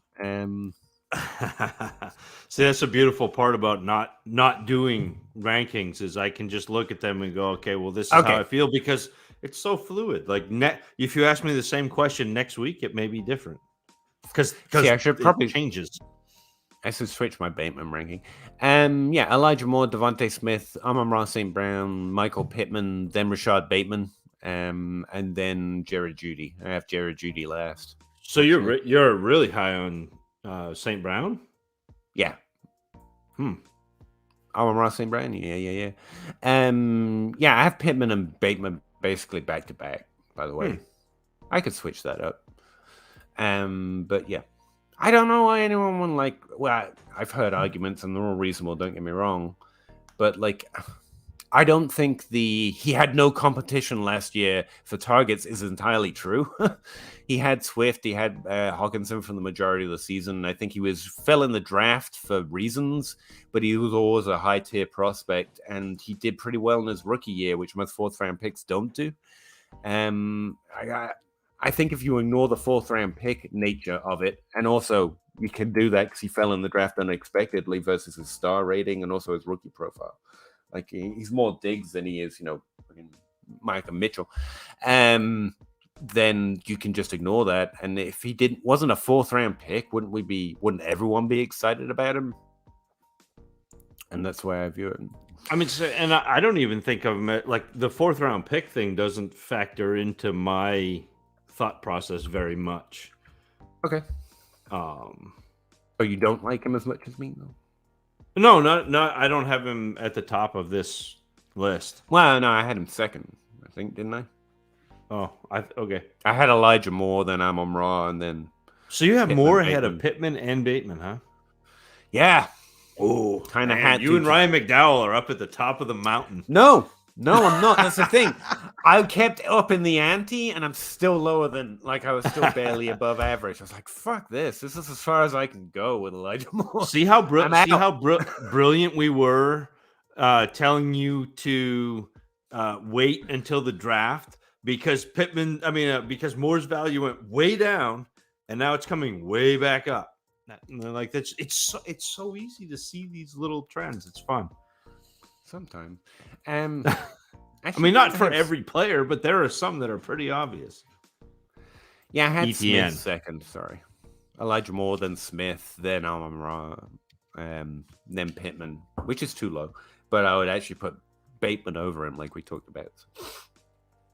In terms of value, Connor Neal, 10-team Superflex start 10. Not a competitor right now. Traded Swift and Jamal Williams for Jameson Williams. You didn't get enough. If you traded Swift and Am Williams, it's Jamal Williams. Okay. Yeah, that's understandable. 2 firsts for Swift. Well, 2 firsts and a first because Jameson Williams is a first. I would still want more than that for Swift. I think that. Yeah, that's kind of not enough. Because you got a 22 first, a 23 first, and a 24 first. I would want more than that for Swift. And I know Peter's been advocating for trading Swift, but you also have to get for me to trade him. And I don't mind. I'm with Peter in that the community overvalues Swift, but in order to trade him, I'm going to get that overvalue. Yeah. Otherwise, he's not overvalued. Right? He just. Yeah. And Jameson Williams is fine. He's not my favorite. To add. So it's fine. I don't think you got too ripped off, too awful bad. If you're happy, it's cool. Paul says I'm a huge Vikings fan and I have a rule of no Packers ever on my fantasy teams. Okay, my buddy think I'm nuts, but I sleep well at night. Hey man, it's your team. That's the thing. I mean, if you got to have fun playing fantasy, and if you're not having fun because you have a Packer on your team, trade him. What would you pay to get Jared Judy on your fantasy team? I mean, if we're like 24 first, yeah. So like a 23 second ish, a 23 second plus. 2:23 seconds. Yeah. Yep. This is a great question. Why don't you tell everyone about Tyquan Thornton? Oh, I've talked about Tyquan Thornton on here. I just think, Peter, you're like, if we're looking at draft capital, he was a second round pick. If we're looking at teams with a nebulous depth chart, the Patriots have like 6 wide receiver 3s, and that's their starting lineup. Like I know that we like, I know you like Kendrick Bourne, and I know that everybody likes who's their actual wide receiver 1, Jacoby Myers. Like I know that people like them, but they're still not like a normal team. They would be wide receiver 3, like those. And so like it's a nebulous depth chart. What he does well, and if you look at his last year in Baylor, like yes, he led the team in targets, which whatever. The yardage was fine, but the touchdowns were high, and they were high because of the way he scored them. Like he can catch a slant and go to the house, which is exactly what Mac Jones needs. Like to me, spending a second or a third or a fourth, I mean, like sometimes you can get him that late to have a player like that. Normally I'm looking at running backs in that range. If the running backs are gone, I don't mind spending a pick on Thornton, because if I miss on that, whatever. If I hit on that, like I hit on Darnell Mooney, like I hit on Hunter Renfrow, you can make a team out of those picks if you happen to hit on one. And if you miss, it doesn't matter. You get another one next year. You get a 3rd round pick next year. It doesn't matter. You get a 4th round pick next year. It doesn't matter. No, I don't mind him at ADP at all. Is the thing. Like I don't hate him. What I would say is, it says you hate him in the chat. Why do you hate him? I see it right there. Like that all makes sense, but you could say reasonable at his ADP. You could say that about almost anyone. It's so late and it's so cheap. But second round capital, and you might get target. Like it's very rare it's that also you get that. Yeah. So it's just a draft capital in the situation, and that's fine. But there's nothing on his profile that led me to him. If you want to say every player that's underdrafted based on draft capital is a decent value, like it's not that I don't like him. It's like I have nothing to add. So why would I can't say this stat. But to me, I like takes him away from it. It's fine. To me, I liked him on film too. So that's the thing. I like it. Yeah, I get that, but I can't comment on it. Like his draft capital, he's being drafted too low based on his draft capital. But there's always a couple that fall like that. So was Tutu Atwell, for example, but at least he had stats I like. He was teeny tiny. Let's see. There was someone Matt keeps pointing out that I've basically never heard of, who also had like 3rd round capital at the wide receiver position, and we're basically not drafting. I would have to go look up exactly who we drafted. But I mean, yeah, he's not the only one who's got 2nd or 3rd round draft capital. Yeah, that sounds like it. I don't know. It's just something Matt talks about. Yeah. I mean, that was the only other 3rd, unless you're talking. I don't think he was a Velus Jones guy, but. Well, no, he was just pointing out that we are underdrafting a few players that were drafted higher in the NFL. But to me, there's a fairly substantial difference between 2nd round capital and 3rd round capital. Okay. And once you're past 3rd, like then we got a really substantial difference. But yeah, I don't disagree with that. There's nothing I can add to the conversation. He had bad college stats, by the way I view him. He was drafted in the 2nd round, and his ADP is really cheap. I hate him. I just got nothing to add. Samson Simpson, 1 QB, half point PPR. I have the 101, the 103, the 104, and my 105 in my rookie draft. if the 102 goes Cook, oh god, I live in Buffalo. You cheer for that. Yes. Yeah. If the 102 goes Cook, then you just reel off those wide receivers. Yeah, it's Burks for me. Like Burks, London. Frankly, Burks might fall to third even if someone didn't go Cook. Like, I started to like Cook more the more I thought about it and dug in. And by the time I look back, people were already starting to draft Cook in the first 3 picks. I'm like, nah. No, so if I assume you're going, it's a 1 quarterback, so you're going Hall. So if they go Cook, then you go Burks, you go London, and then whether you decide you want Garrett Wilson or Pickens, whoever you want there at Olave. 3 Olave. Yeah. Olave's a little bit further down for me, but yeah. So but yeah, take your wide receiver 1 if they go running back. I don't think there's a third running back worth considering. Well, no, he's saying he has 101, 103, 104, and 105. So go get your Hall, go get your, like I said, London, Burks, and then whoever else you want at 105. Pickens, I think, maybe Wilson. But I wouldn't fight you on either of them. I'm getting hyped up by training camp player reports. I like Mahomes acknowledging the existence of McCall Hardman. Like, yeah, I think it's weird, like, the depth chart shrank and no one's interested. Like, for the first time, I think McCall Hardman's reasonably drafted and reasonably underhyped and should get 600-700 yards. Like, Juju Smith-Schuster is going to be second on that team in targets behind Kelsey and is going to have a resurgence. Oh, yeah. And Peter's just going, you won't even be able to talk to Peter next year. He'll just be like, Mr. Howard be like, Juju. And he'll just keep walking. No, I mean, yeah, Juju's guy is going to carry most of the volume, but Hardman's going to keep doing what he's been doing, and he's actually reasonably priced at this point. I think that's interesting. It's like when the hype died. Like, I don't know. Again, I try to remember when I'm wrong. I thought Hardman would do jack shit, and what he's actually done is developed a significant wide receiver 3 role on a good team. Like, I was just wrong on that. It's just that everyone was so far wrong in the other direction that it feels like I was right. But I was wrong. Mean, you were just saying that he wasn't going to be Tyreek Hill. That's a win. Yeah. And yeah, Juju. And as far as your last question, is there a change in how you value players based on camp hype?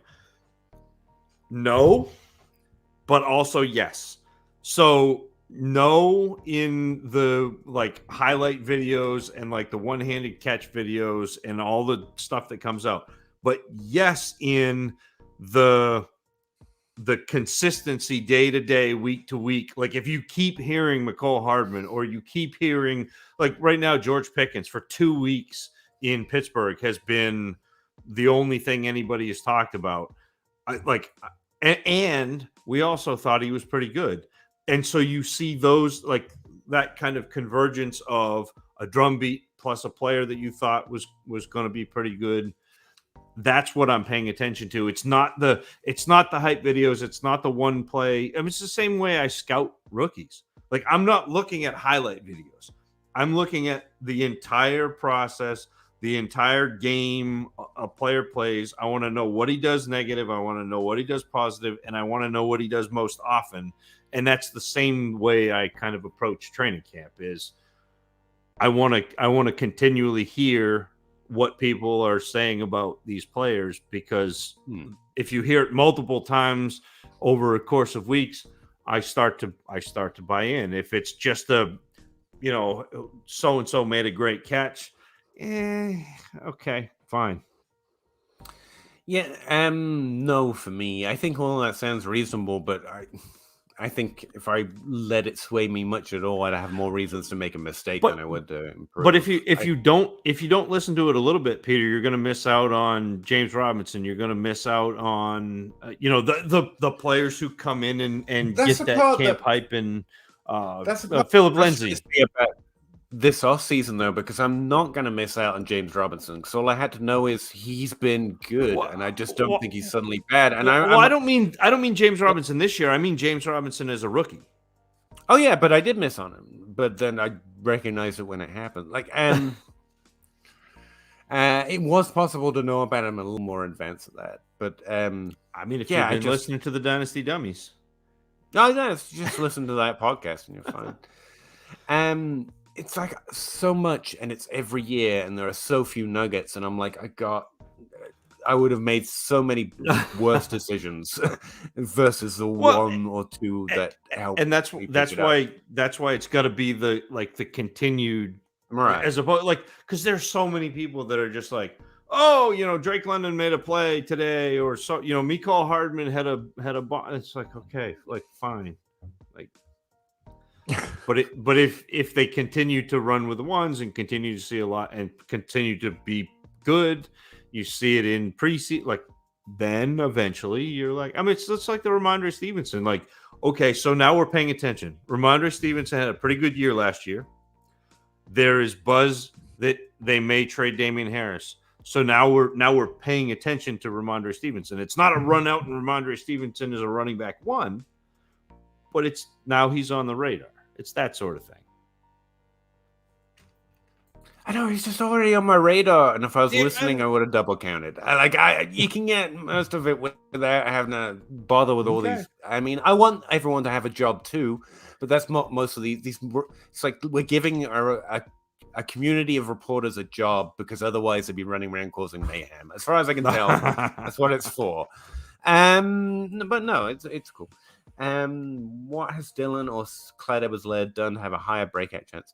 And they haven't broken out already. That's actually part of it. Yeah, that's it. Like he can't break out again because he's already broken out. Like Gibson already broke out. They have a lot in common with breakouts, and third-year breakouts still happen. We don't have anyone going into their second year outside of Javonte Williams who's not already ranked inside the top 5. So listing him as potential breakouts just fucking senseless. He's already drafted there.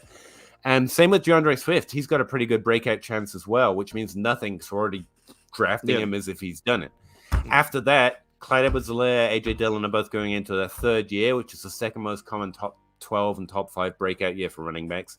70% of running backs who break out inside the top 12 or top 5 for the first time in any year, but especially in the third year, have had a top 36 season or a top 24 season already. Both of them have already done that. Their points per game match, their target share match. They already have roles on successful offenses.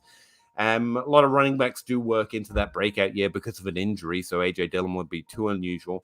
Now, the volume increase Clyde Edwards-Helaire would need to get to the top 12 would be slightly unusual, but sometimes it's done through efficiency.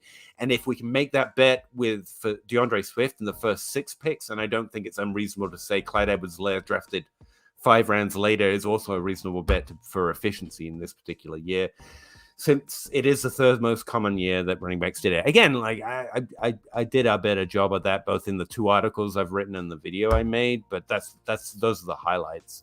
And that's what frustrates me. That's why I've got such a frustrated air about this stuff. It's like the rookies that I get, like the James Robinson point and the Clyde Edwards, like this is stuff you could have known 2 months ago. I know because I put fucking blood, sweat, and tears into putting content out, and now motherfuckers are on Twitter like talking like they invented it. It's like, no, you could have learned it 2 months ago. I did, and I'm sick. I'm tired.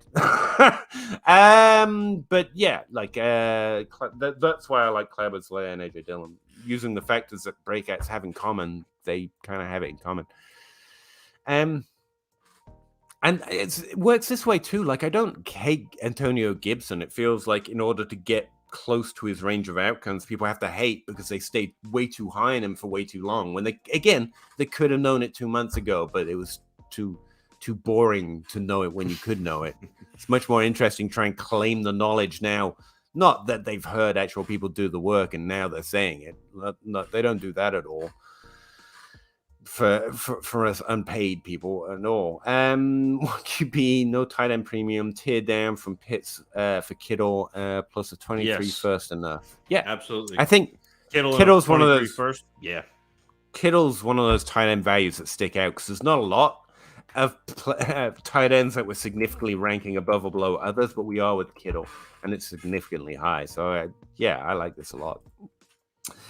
Here is top 12. Yep. Yeah, but in a low top 12 year, if you know what I mean. The threshold was lower to get into it. You like total points scored like me, or he was top 12? I look at overall finishes. I understand that injuries happen and players miss time. But that ultimately we're trying to rope that together. That's the way I always justify it. It's like saying he would have been top 12 if he hadn't got injured. Well, players are going to get injured in the future as well. So I don't mind like bare arming all that variability in there as well. Value your thirds and fourths. Not really. Over a guy like Hamler, I guess, but it's about an equal sign, right? Yeah, but I'd rather have the fungibility of the third or the fourth rather than, I mean, like the roster spot's worth something too. So, more people are people are interested in the picks and Hamler. So yeah. And this is coming from somebody who, like, if you throw a third or a fourth in a trade with me, I am going to ignore them. Like they do not, the needle doesn't move. But having even if it's Hamler on the other side. If they're like, give me Hamler for a third, will you just ignore it? I mean, that's no. I'll be like, here, you take Hamler. That's fine. But I don't want the third. I want the roster spot. Roster spots do have value. Yeah, I can add a running back who could actually like play and score. It's the worst part of my dynasty life, admitting that, because that's what I enjoy so much, like holding out hope and standing on hills. And I liked Hamler and I liked Edwards as prospects, but because it turns out the majority of people are trying to do that, the best edge you can get is to give up quicker, not to hold on longer. Yeah. So, like, I know Rotoviz is putting out a lot of, everyone's kind of letting Hamler fall. It's because that hardly ever fucking happens. Like, it's not like you do nothing for 3 years, then break out. Rarely do you get Russell Wilson added to your depth chart, but I mean, that's peering at eggshells, sucking eggs. I don't know. That's just working way too hard. You usually navel gaze, but yeah, navel gazing something. It's something stupid that you shouldn't spend time doing. Gibson is my interesting. Yeah, I mean he's going down around James Conner, Peter. Yeah, in Dynasty, that's interesting, which makes him an interesting buy low. And it's funny because he fell because they drafted Brian Robinson, who's a really good running back. Yeah, but like Brian Robinson is interesting if Gibson gets hurt. He's not interesting because he's on the team. Like, no, I'm with you. Here's the thing, though. Like, no, it's not the thing. I gotta stop saying that. Here's the thing. It's like a tick I got. But like, Gibson's an interesting value because he might be a running back that offers no value of pretty much hardly any value over replacement when you consider a wide receiver. Like, that's a tier of running back that's kind of meh. It's a tier I'm interested in because I have so few running backs, so that's exciting. Like, ooh, a startable running back. But, like, he's not interesting in the way that he could be a top 12 running back. He didn't do that when he was a top 12 running back. Yeah. What? Yeah. I mean, I know. But we were just talking about how it wasn't really... Justin Jefferson go brrr. Yes, he does. Absolutely does. Gibson as a top 12 for 2 seasons? No, I don't think so. I think he did it once last year, and it was in a down running back year. Though the running back position has perpetually been down, but over the last 4 years. But I'm pretty sure we should do like 4 episodes with Jacob Rickroad and talk about that. Maybe. Yeah, he definitely wasn't a top 12 running back when he got 795 rushing yards in his rookie year. Like, I'm pretty sure. Now I gotta check. When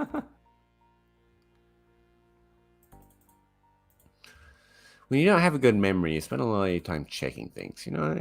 Yeah. He's like running back 19, running back I mean, he was running back per game. He was running back 12 and running back 13. 14 overall, 8 last year. So no, he's done it once. But I'm not points per game, but in overall finish, he was 12. He was 13 2 years ago and 12 last year. I am 14, but sure. I go Corey by Dillon. That's fair. One hand catches do matter. Corey Dillon? I don't know. Yes. Eric, Michael Thomas is getting back from 2019 form. Sure. Hype now that he's practicing. I wonder if you believe. I don't know for injuries. I do know that Michael Thomas is undervalued, whether he's healthy or not. So here's the thing. But at best, Olave is the wide receiver 3 on that team. Oh yeah, that's a fair takeaway. Like, and the Saints may have the most undervalued wide receiving core. Not even may have. This is the most undervalued between Thomas and Jarvis Landry. Like, they're going to score a lot of points as long as they stay healthy. Don't like Olave, whatever. Like, he's fine, but no, I'm not. I don't think Olave's numbers are going up too because of Michael Thomas. No. Yeah.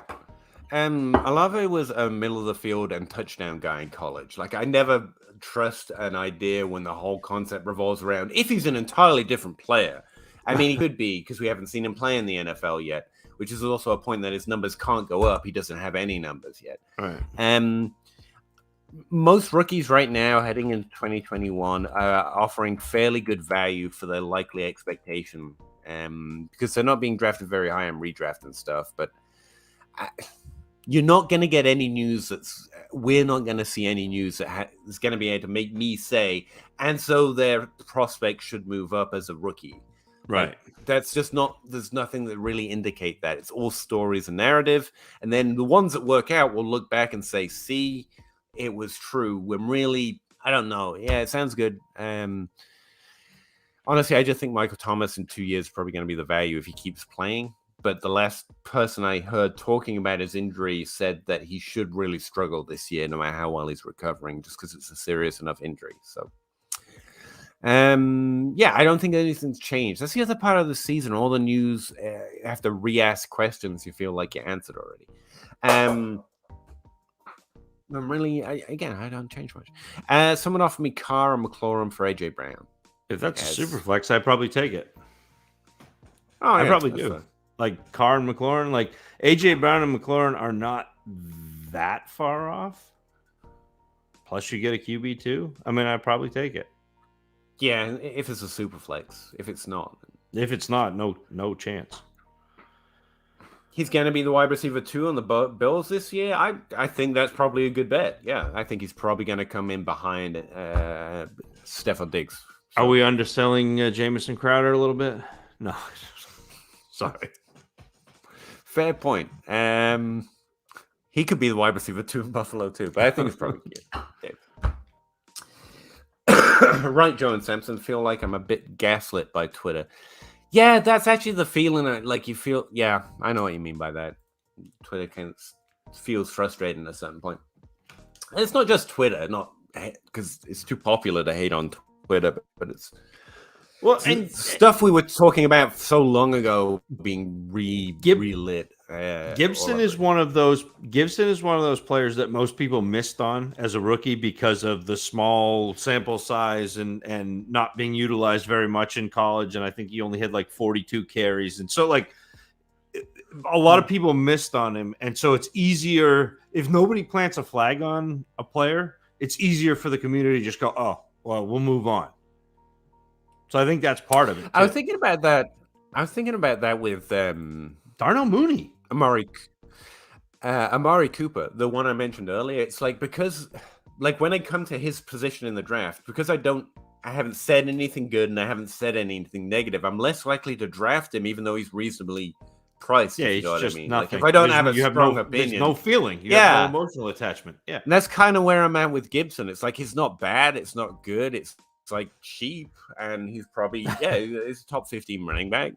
And with any strong emotion, I'd go and see if there's any wide receivers I want. You know, and that's not necessarily. I'm not saying you should do that. I'm saying it might be a flaw in the way I draft, because if I don't have a strong opinion, I go looking for the players I got strong opinions on in that ADP, when that's not necessarily the player to draft there. But sorry.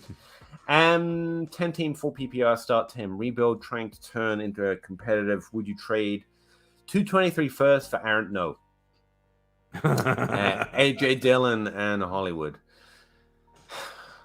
Oh, look at I him stop and mean, think because he saw Hollywood and Dylan that he really likes. well, Dillon and Hollywood, you'd say were worth first, especially with Aaron Jones as a topper on Dillon. No.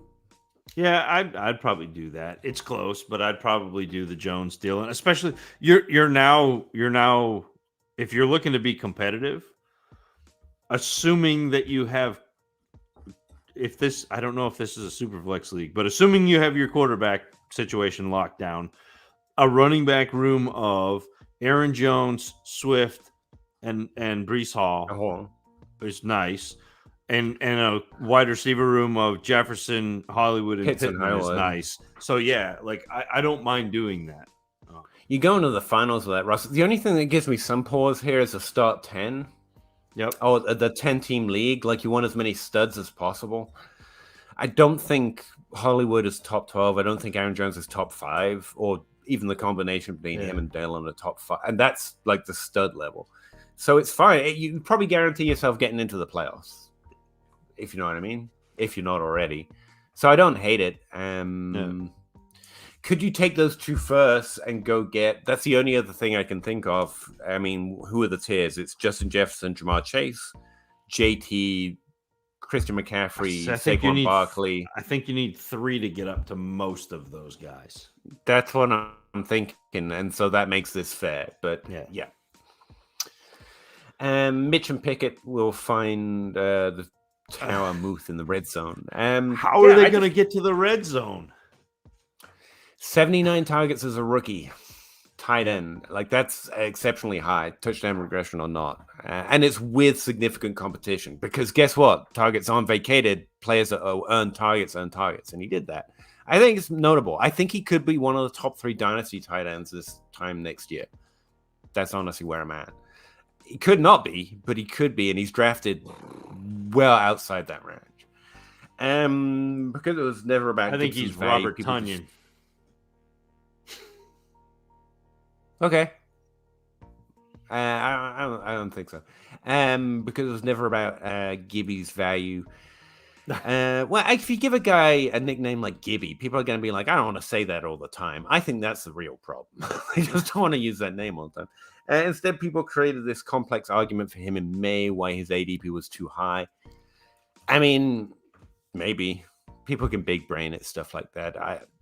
I thought last year was kind of a fluke. Because the overall scoring was down in general. I think he's fine. I think he's definitely a good player. Fantasy Twitter is a dangerous place to be right now. People are really bored. Yeah, that's not a bad description. But I will say that you curate your own timeline. So yes. So the timeline that I have of fantasy Twitter is not hair on fire. Like, if that's the like, I mute those accounts if I even follow them. I will say I haven't heard any rookie talk or Antonio Gibson talk. So I'm curating it well enough to avoid that, apparently. No, I'm not going to say that. But yeah, I mean, honestly, it's your timeline. If you're bored of hearing someone talk on it, you can mute. That's why I tell people when they unfollow me, I'm like, if you don't want to hear my blather on Twitter, like, no hard feelings. You got to have a good time where you're spending your time. It's valuable. So shut me the hell up. 10-team Superflex half-point PPR, start 10. Should I trade Jameson Williams and a late 23 third for Mooney? Oh, I think Mooney's got the upside this year, but I mean, if he doesn't hit it, then you're really going to regret trading away that younger wide receiver, probably. Yeah, Mooney's an interesting one because I think you can get him for less than that. I don't think you have to give up Jameson Williams to get Mooney, but I think he's probably worth more. I think I would rather have Mooney in this trade, but I don't think you have to give up that side, Clinton. I think I would try to get Mooney for something else. That's a smart answer. That's probably what I would say after hearing you say it. Like, I take Mooney in this trade. That's my honest answer. I don't think you have to give up this much to get Mooney, though. I think that's fair. But if this is being offered to you, then that's the trade on the table. I know you know this intelligent analyst, but I got a DM yesterday from a gentleman who goes by the handle of Jake Anderson PGA. I don't know. He's a golf guy. Never heard of him. But he messaged me and said if Darnell Mooney wasn't Darnell Mooney, he would be a top 10 dynasty wide receiver. I think he's actually a top 12 breakout candidate. Yeah. It's just you got to believe in Fields. You've got to, that's what it is. I want to go get Mooney, but I don't think you have to pay a first and a third to go get him. Is he going below Sutton? I'm sure he is. Let me just. Yeah, it's kind of like even we talk about Sutton all the time, but we rarely mention Mooney. Mooney's probably a cheaper version of that same shot, but without the quarterback. He's going way below Sutton. Yeah. I'm still scrolling, Peter.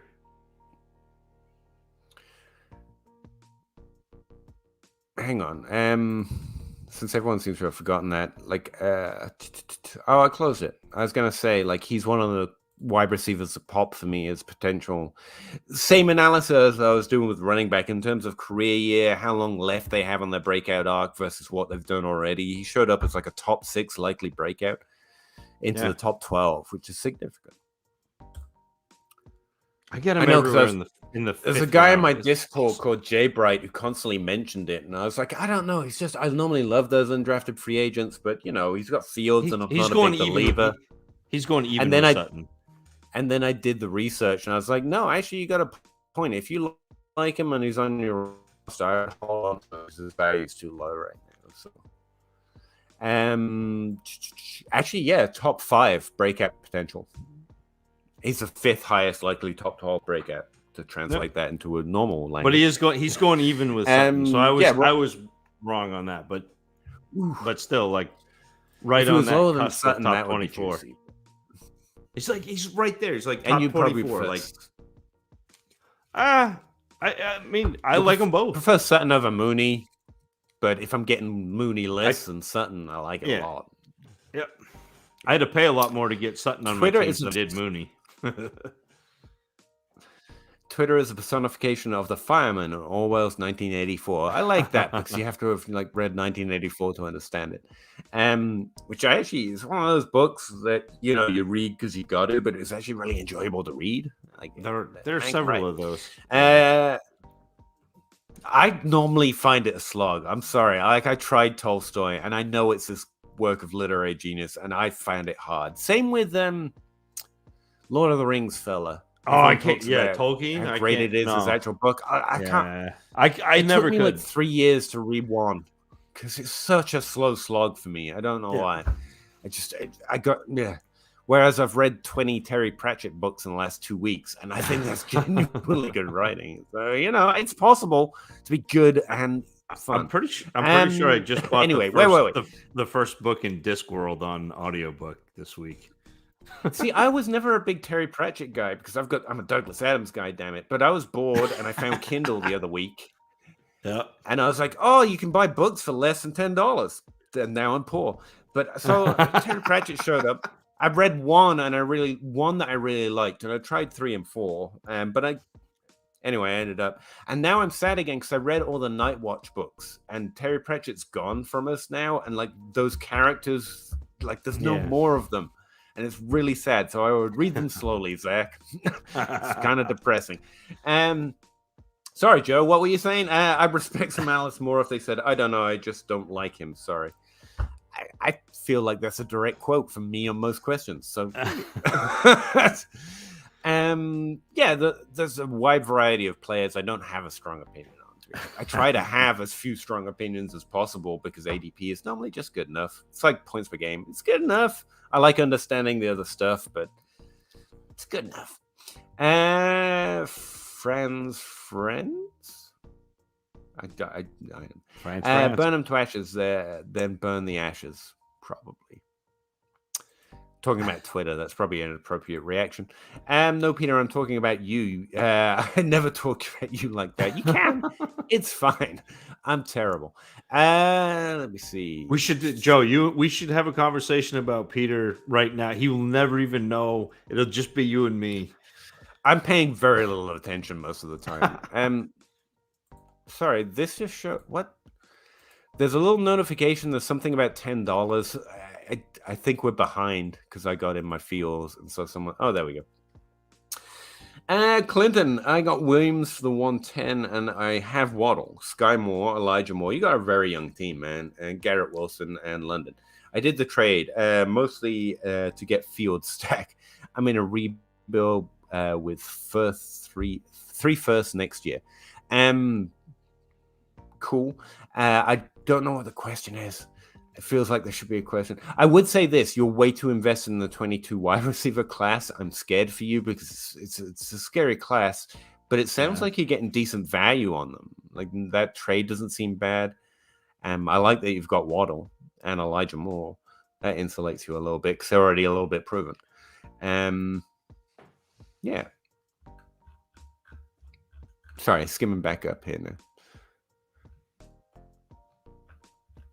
Might take me a second. Talk amongst yourselves. It's fine. I've got it.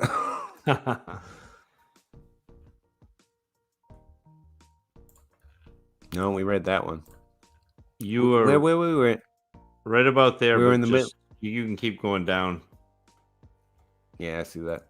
The Podfathers burner account. No way, not Joe. I mean, zero chance that. I'll leave it at that. Full PPR, half point bonus, running backs PPR. What order do I put these rookies running backs of the next 5 years? Pierce, Spiller, White. You're not a huge fan of Pierce, right? I don't mind the volume argument. He's got a path to it. He's fine. The order I rank these as prospects is Spiller, White, Pierce. But I think the reverse is true in ranks, right? I think, to me, it should be Spiller, Pierce, White. Oh, you've got Pierce above White. Well, I think he's going to score this year, and I'm not convinced that White is ever going to take over a backfield. So, oh, you're not okay. No, I thought you liked White. I kind of like White's profile. I thought if Fournette goes down, unfortunately, hopefully not. No, that's not Rachaad White. That's Zamir White. Oh no!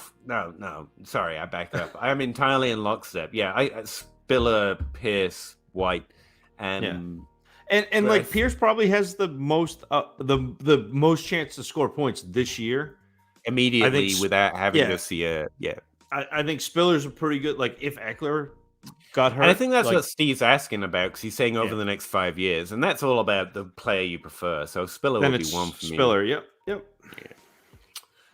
I thought I liked Thornton 2 until Newman Jackson. Now I'm out. I don't know. Got to pass on Thornton if Coach Hood drafts him. You're welcome, Joe. I don't know what I did, but I'll do more of it. There have never been any productive wide receivers in New England, so I'm completely with you. Right? It's been tight ends all the way, I think. In a 12-team keeper league, half-point PPR, keep 2 for the cost of as many years as you want. I have Mixon, Javonte, Aaron Jones, Pitts, Kelsey. I have the 112 in the draft. Which 2 do you keep?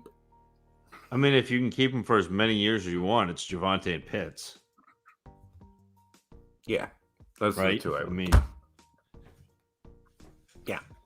I think more than one of those makes it back to you at the 112. It's the thing. Whereas Pitts and Javonte, you probably wouldn't. So yeah. Peter, I think you love to. I do love to hope, but I've learned that it has no place in Dynasty. Even better one against hope. He does swim up the river intentionally. There's many men who have the opposite opinion of the majority as soon as they know what it is. It's like the French Revolutionary. I should find out where everyone's going so I can lead people there. It's a funny thing I see a lot of because they mostly don't even know. Probably. But I think the masses are pretty smart when it comes to fantasy, and at least in terms of ADP. I think I ended up talking about on my podcast. It's like there's a strong feeling that the masses are dumb, but like if you look at the masses, they're not nearly as dumb as you give them credit for. I'm fading this guy because he's old, but this guy's fine because he's going to score points, and then I'll trade him to everyone else when he's not. It's like no, they know that's coming too. Like if you pay the price, you're going all in. Yeah. Like, anyway, yeah. Underestimating the enemy is another way of thinking of it. Just don't do that. 12 team 1 QB, half point PPR, no tight end premium, traded Cam Akers and the 203 for Chark, Fant, and the 108 and the 23 first. Well, how does Chark still have value? He doesn't, but you got a 108 and a 23 first. And then if Chark becomes the wide receiver 1 in Detroit, which he probably won't, but he could, great. If Fant becomes something, great. But you got the 108 and the 23 first, which I'd rather have than Akers and the 203 anyway. Fant probably should. So be yes, fine. that's a win, Samson. Yes, sir. Not interrupting conversations. I don't always agree. If you're playing for pure luck, then yes, it makes sense to just do the opposite. I don't. You got to identify. So that's the thing is the masses are pretty sharp, but you got to identify the places where they aren't, and then exploit that, and hope that you're better at exploiting those places than the masses are. No, it's interesting. I was in a conversation with someone about Amari Cooper, and they were like, "Are you an analyst?" And I was like, I guess it depends on the definition, because I've stopped trying to guess what's going to happen in the future more accurately, and instead I'm trying to read what people are over and undervaluing in their guesses of the future. If you know what I mean? It's like come over to psychology, Peter. Welcome. Yeah, kind of, but it's also what that economist was talking about. He was an actual economist just dabbling in fantasy football, and he said one of the things the market figured out in like the stock market was instead of trying to guess which stocks go up and down, is instead making bets on what people are making bets on, essentially. Like reading where people, what do we get right and wrong more often, and instead centering yourself around those. And that's what I started doing in Dynasty about 2 years ago increasingly. Instead of trying to say, like, David Bell's clearly got the talent and the opportunity and all the targets or whatever. Instead, it's what do we normally get right and wrong and find where that is in our ADP right now. Because the ADP is it's good enough right now. It's almost not worth betting against it most of the time. But we do make common traits. And then there's what Cooper Adams was joking about on Twitter today. Like, beating ADP means nothing if you don't do it in the top 12. Like, it doesn't mean any, like, getting that wide receiver 3 that everyone had ranked as wide receiver 4. That's how people have been gaming, like, the whatever it is, the fantasy ranks that everyone ranks. I'm good because I'm accurate according to these fantasy. But it's getting Cooper Kupp. It's not real. Was going as a wide receiver 3. You know, was going as wide receiver 30. Who is wide receiver 1? Like, that's what Debo Samuels over Ayuk, which was or Hunter Renfrow. Really hard to do. Yeah. Yes, and frankly, Gibson would have been a good one I missed. Yeah, I didn't mind him. I thought he was decent. I don't think I was one of the players. He's never going to do anything, but like I didn't see a reason to think he should be a top 12. But if you got that right, that's difference making. Whereas most accurate ranks get the 3rd and 4th wide receivers right, and it has no value. And so beating ADP, but you've got to. But it's in a certain way. You've got to find those ones that actually make a difference. And so, just find what we do right and wrong more often. Actually, I find myself playing towards that than more than anything these days. That seems relevant to what you're talking about. I hope it is, because I talked about it for a long time. It's about echo chambers. I mean, I think echo chambers. I think so, but I think that also comes down to we deafen ourselves, but then when we go back to ADP, like Mooney, for example, it would feel like on Twitter, or Gibson for that matter, like both are hated, but you go to ADP and they're not that hated. It's like I want to like Juju a lot, but then when I try and get him high enough in my ranks, he registers as a significant. It's really hard to do. Like Elijah Moore right now, I think I'm smart because I like Elijah Moore, and then you go and try and beat him in ADP. And you gotta really push him up higher than's comfortable for me to really look like you're higher than the market on him. Because again, the echo chamber can also lead you wrong in the wrong direction, making you think you're smarter than you are because you know a player's good. With so does ADP actually. If you go, so it can work in both directions. Is I guess what I'm saying here. I know who this is, but I think we can block that guy. Look at that. Nice. I think it's worth paying attention. The market can get it wrong in both directions, and so can we. And echo chambers can lead you wrongly, like in both directions. I think that's interesting. Can you see the message? I'm from Twitch. I sure can, Island. Sorry. We take a long time to get to all messages. It's not just you. I can see you though. Thank you. And thanks for watching on Twitch. Like, I'm desperately trying to get Twitch off the ground, and everyone's more interested in YouTube on fantasy Twitter, I think. Gabe reminds me of Thielen.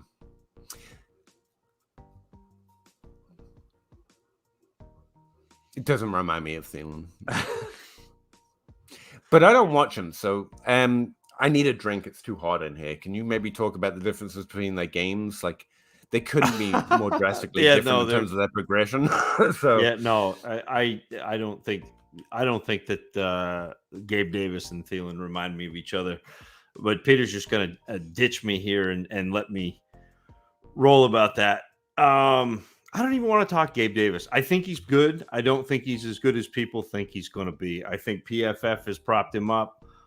And yes, he'll be the wide receiver 2 on the Bills. Yes, he'll be fine.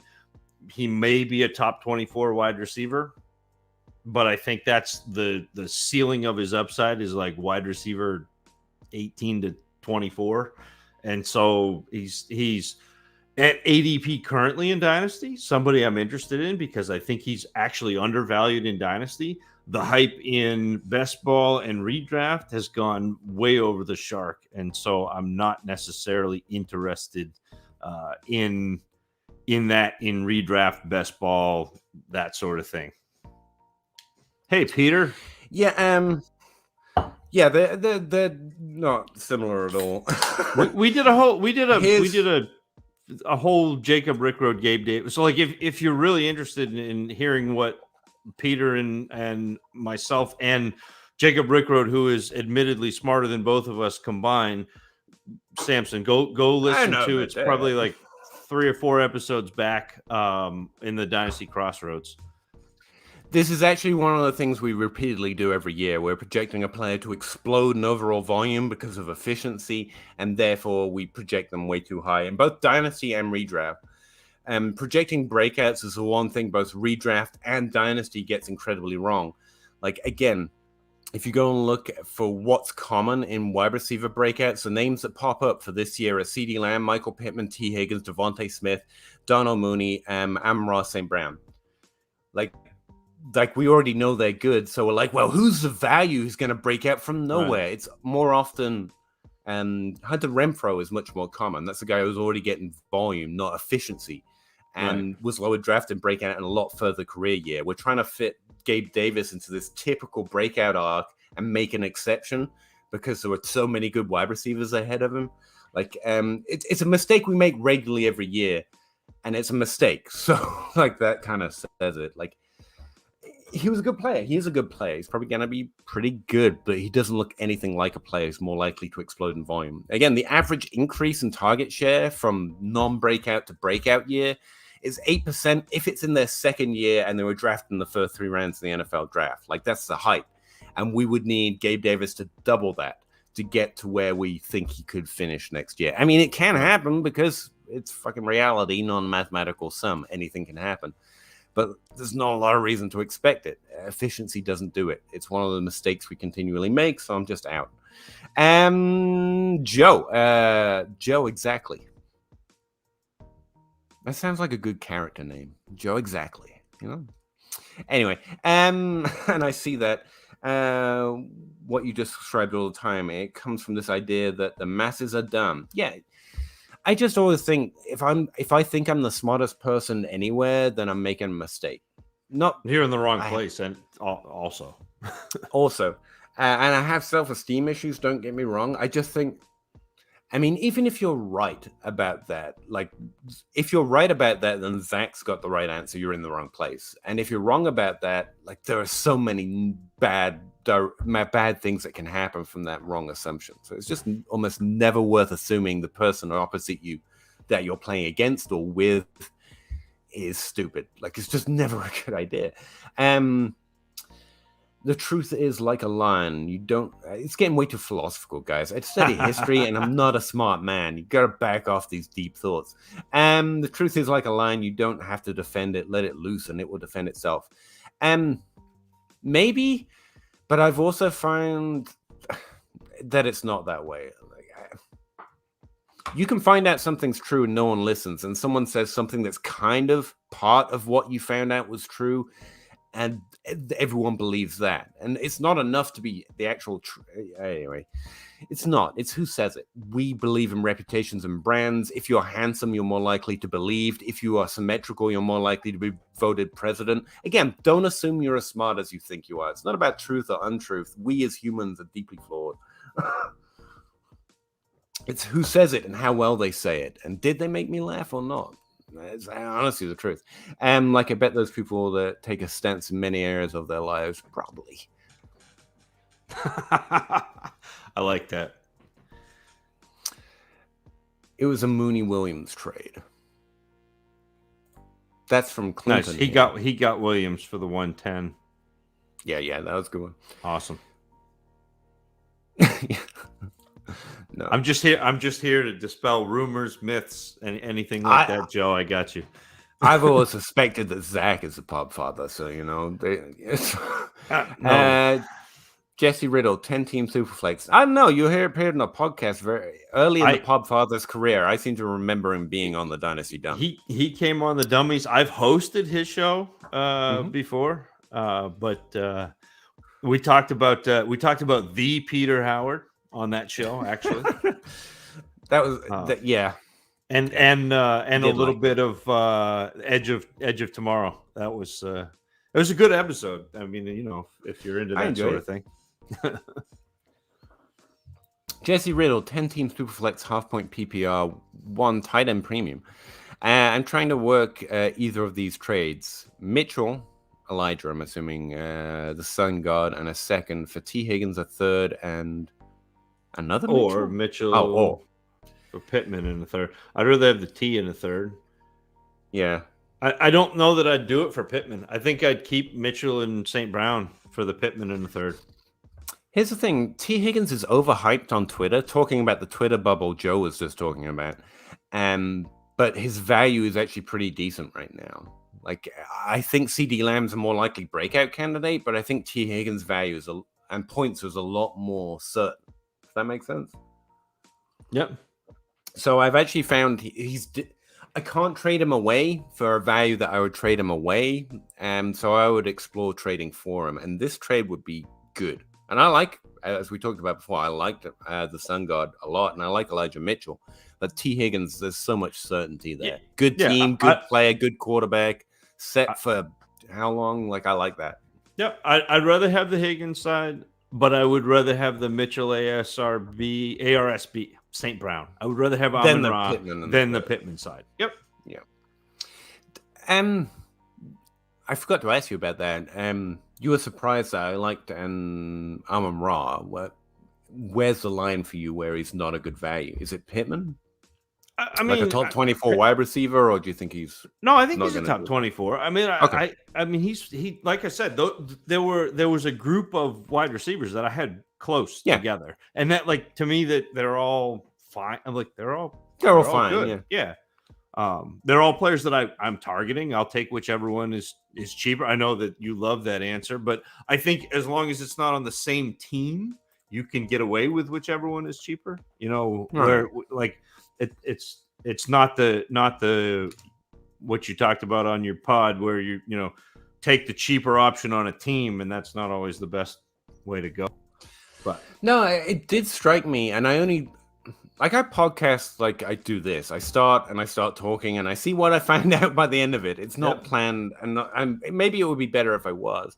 But by the end of it, after talking through the players that I'm more distant on than most, in terms of how I'm drafting them lower, it did seem to be there's a high degree of expecting players' careers to turn around from what we've already seen, like Zach Wilson, and that's why the quarterbacks were showing up, and expecting their value to dip before they come up. And it wasn't a conscious thing. I just thought it was interesting that everyone that was on that list that wasn't a quarterback, I felt like there's a micro market coming. Yep. It wasn't intentional, but that seems to be where I go out the hardest.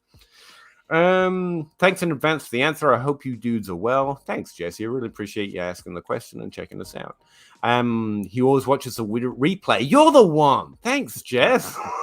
Appreciate that, man. I've been a little since I've had a chance to drop in live. It's been a while. Got you, man. No problem, man. English, either way. It's his second language. You have to give Peter a little bit. I'm not that bright. I have trouble reading. Poor Islands on Twitch. Come over here. No, stay on Twitch, man. I want more company on Twitch. Like, I used to exclusively stream over there, and it was just me. And it was so sad. I really appreciate you staying over there, Islands. What's a typical undrafted free agent breakout timeline? Good question. I wonder how. I don't know who this is. Cecil Grayson fits in the historic undrafted. Broad scope. They tend to have the lower drafted you are, all the way to undrafted free agents. There's a slower breakout arc. It's very similar, actually. Like Adam Thielen and Tyrell Williams, you are actually break out around the second and third year. But if you look at it over the long trend, you can actually wait a little longer. It's a Hunter Renfrow thing where he's drafted outside the first 3 rounds, right? Or the Darnell Mooney one. And their breakout arc seems to be a little bit delayed.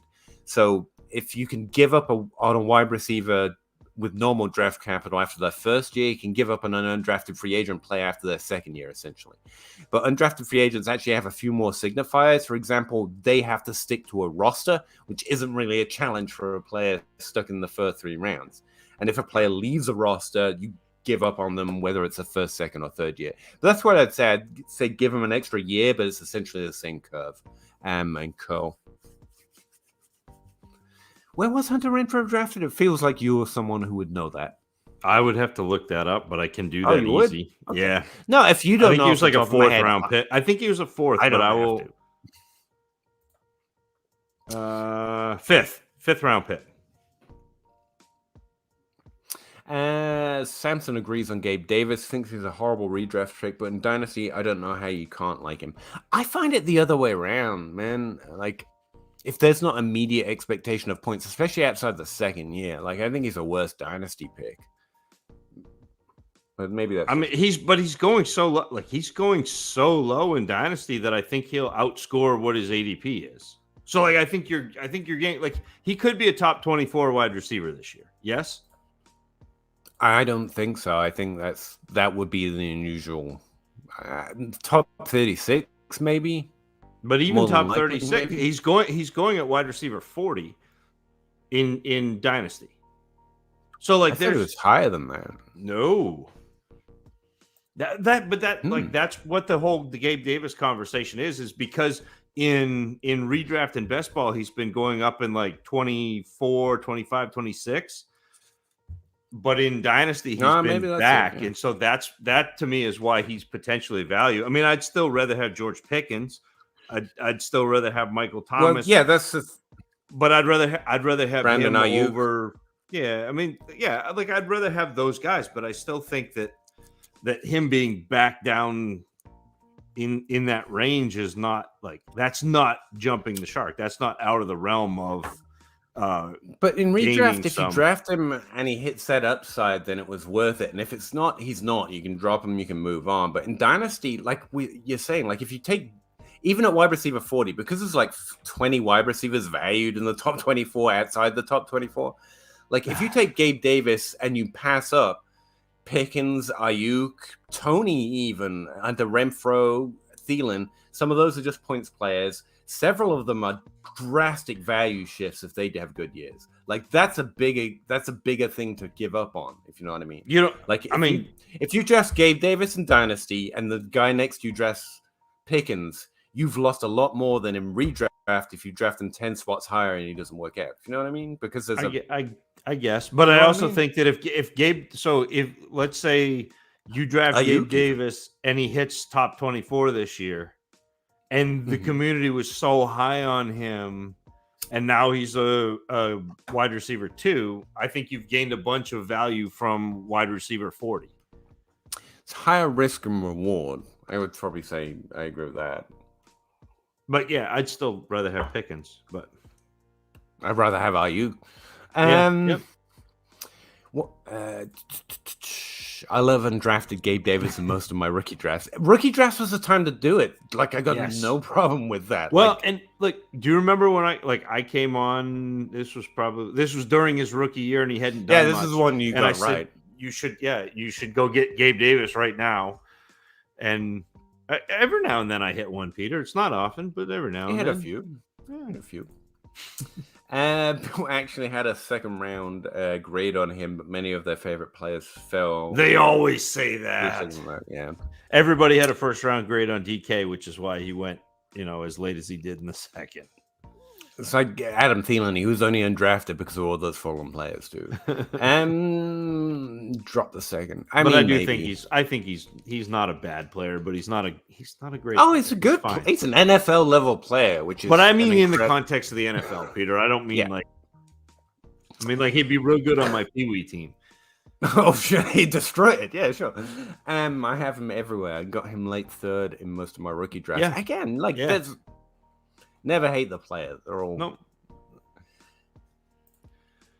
I don't need Davis to be super. I have Adams, Higgins, Godwin, and McLaurin. So I think that first sentence you could edit down to I don't need Davis. I have Adams, Higgins, Godwin, McLaurin.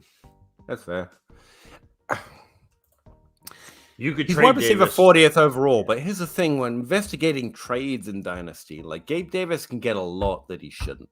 That's what I'm saying, Peter. Really too high. That's what I'm saying. Yeah. Would you take a 24-second for Gabe, a second round pick in 2 years? I think you get more better. Yeah, I think he can get better. But yeah, I mean, I would, but I think I would send out better offers first. I'd rather pair a second with Davis and get a 23 first because I think you're close to that. Use those sleepers, man.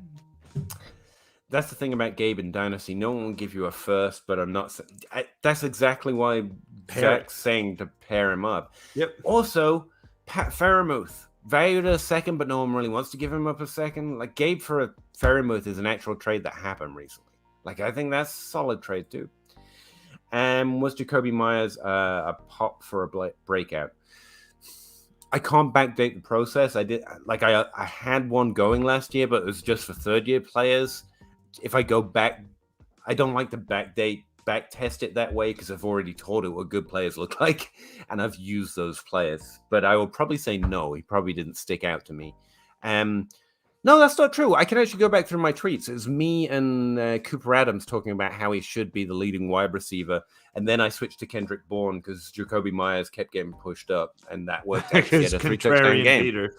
Yeah. So, yeah, we were able to highlight Jacoby Myers as a likely undrafted free agent to watch last year. The only one that stands out to me this year, by the way, is Marcus Callaway, which is somewhat disappointing considering he's on the Saints and we've got Landry and Olave and everyone else. But, yeah, we actually were able to highlight him, but not through the same process that I'm using there. Okay, I gotta go. Have we been? Oh, it's past midnight. Sorry, Zach. It is. Bye, everyone. Thanks for checking out, Joe. Sorry for taking too long. Everyone's waving goodbye to Joe. Saying goodbye to Joe. Pleasant evening, says Alan Davis. I don't think there's any question about that. Yes. We got a Facebook comment. Hey, Facebook, Irvin. Facebook guy. Yeah, I was going to say Irvin, but I thought I'd take an extra second because I felt like I was going to get it wrong. Yeah, I think Amon St. Brown will outperform Gabriel Davis. That's a good thing to kind of come to a close on. That's a good way of looking at it. Yeah, I'm hoping Gabe Davis gains value. I think he already has. That's unfortunately... you should listen to Zach a year ago. I guess listen to whoever Zach is talking about now, which apparently is Tyquan Thornton. Because I don't... No, it's but we were talking about Pickens. Like Pickens is going to be that guy. Pickens is going to be that guy. Or go back and listen to. I did a show a couple weeks ago with all the guys I think that are going to be good this year and beyond. So try for Gabe Davis. Guy offered the 24-second, isn't budging on 23 picks. Don't worry about it. Don't worry about it. Yeah, It's hard to remember my opinions without also remembering my reasons for them. There, that was for Joe Herbert. We had to throw that in there. All right, Peter, look over there. you gotta go. All I right. do. Thanks, everyone. Look behind you, please. We get embarrassed if you look directly at us when we go.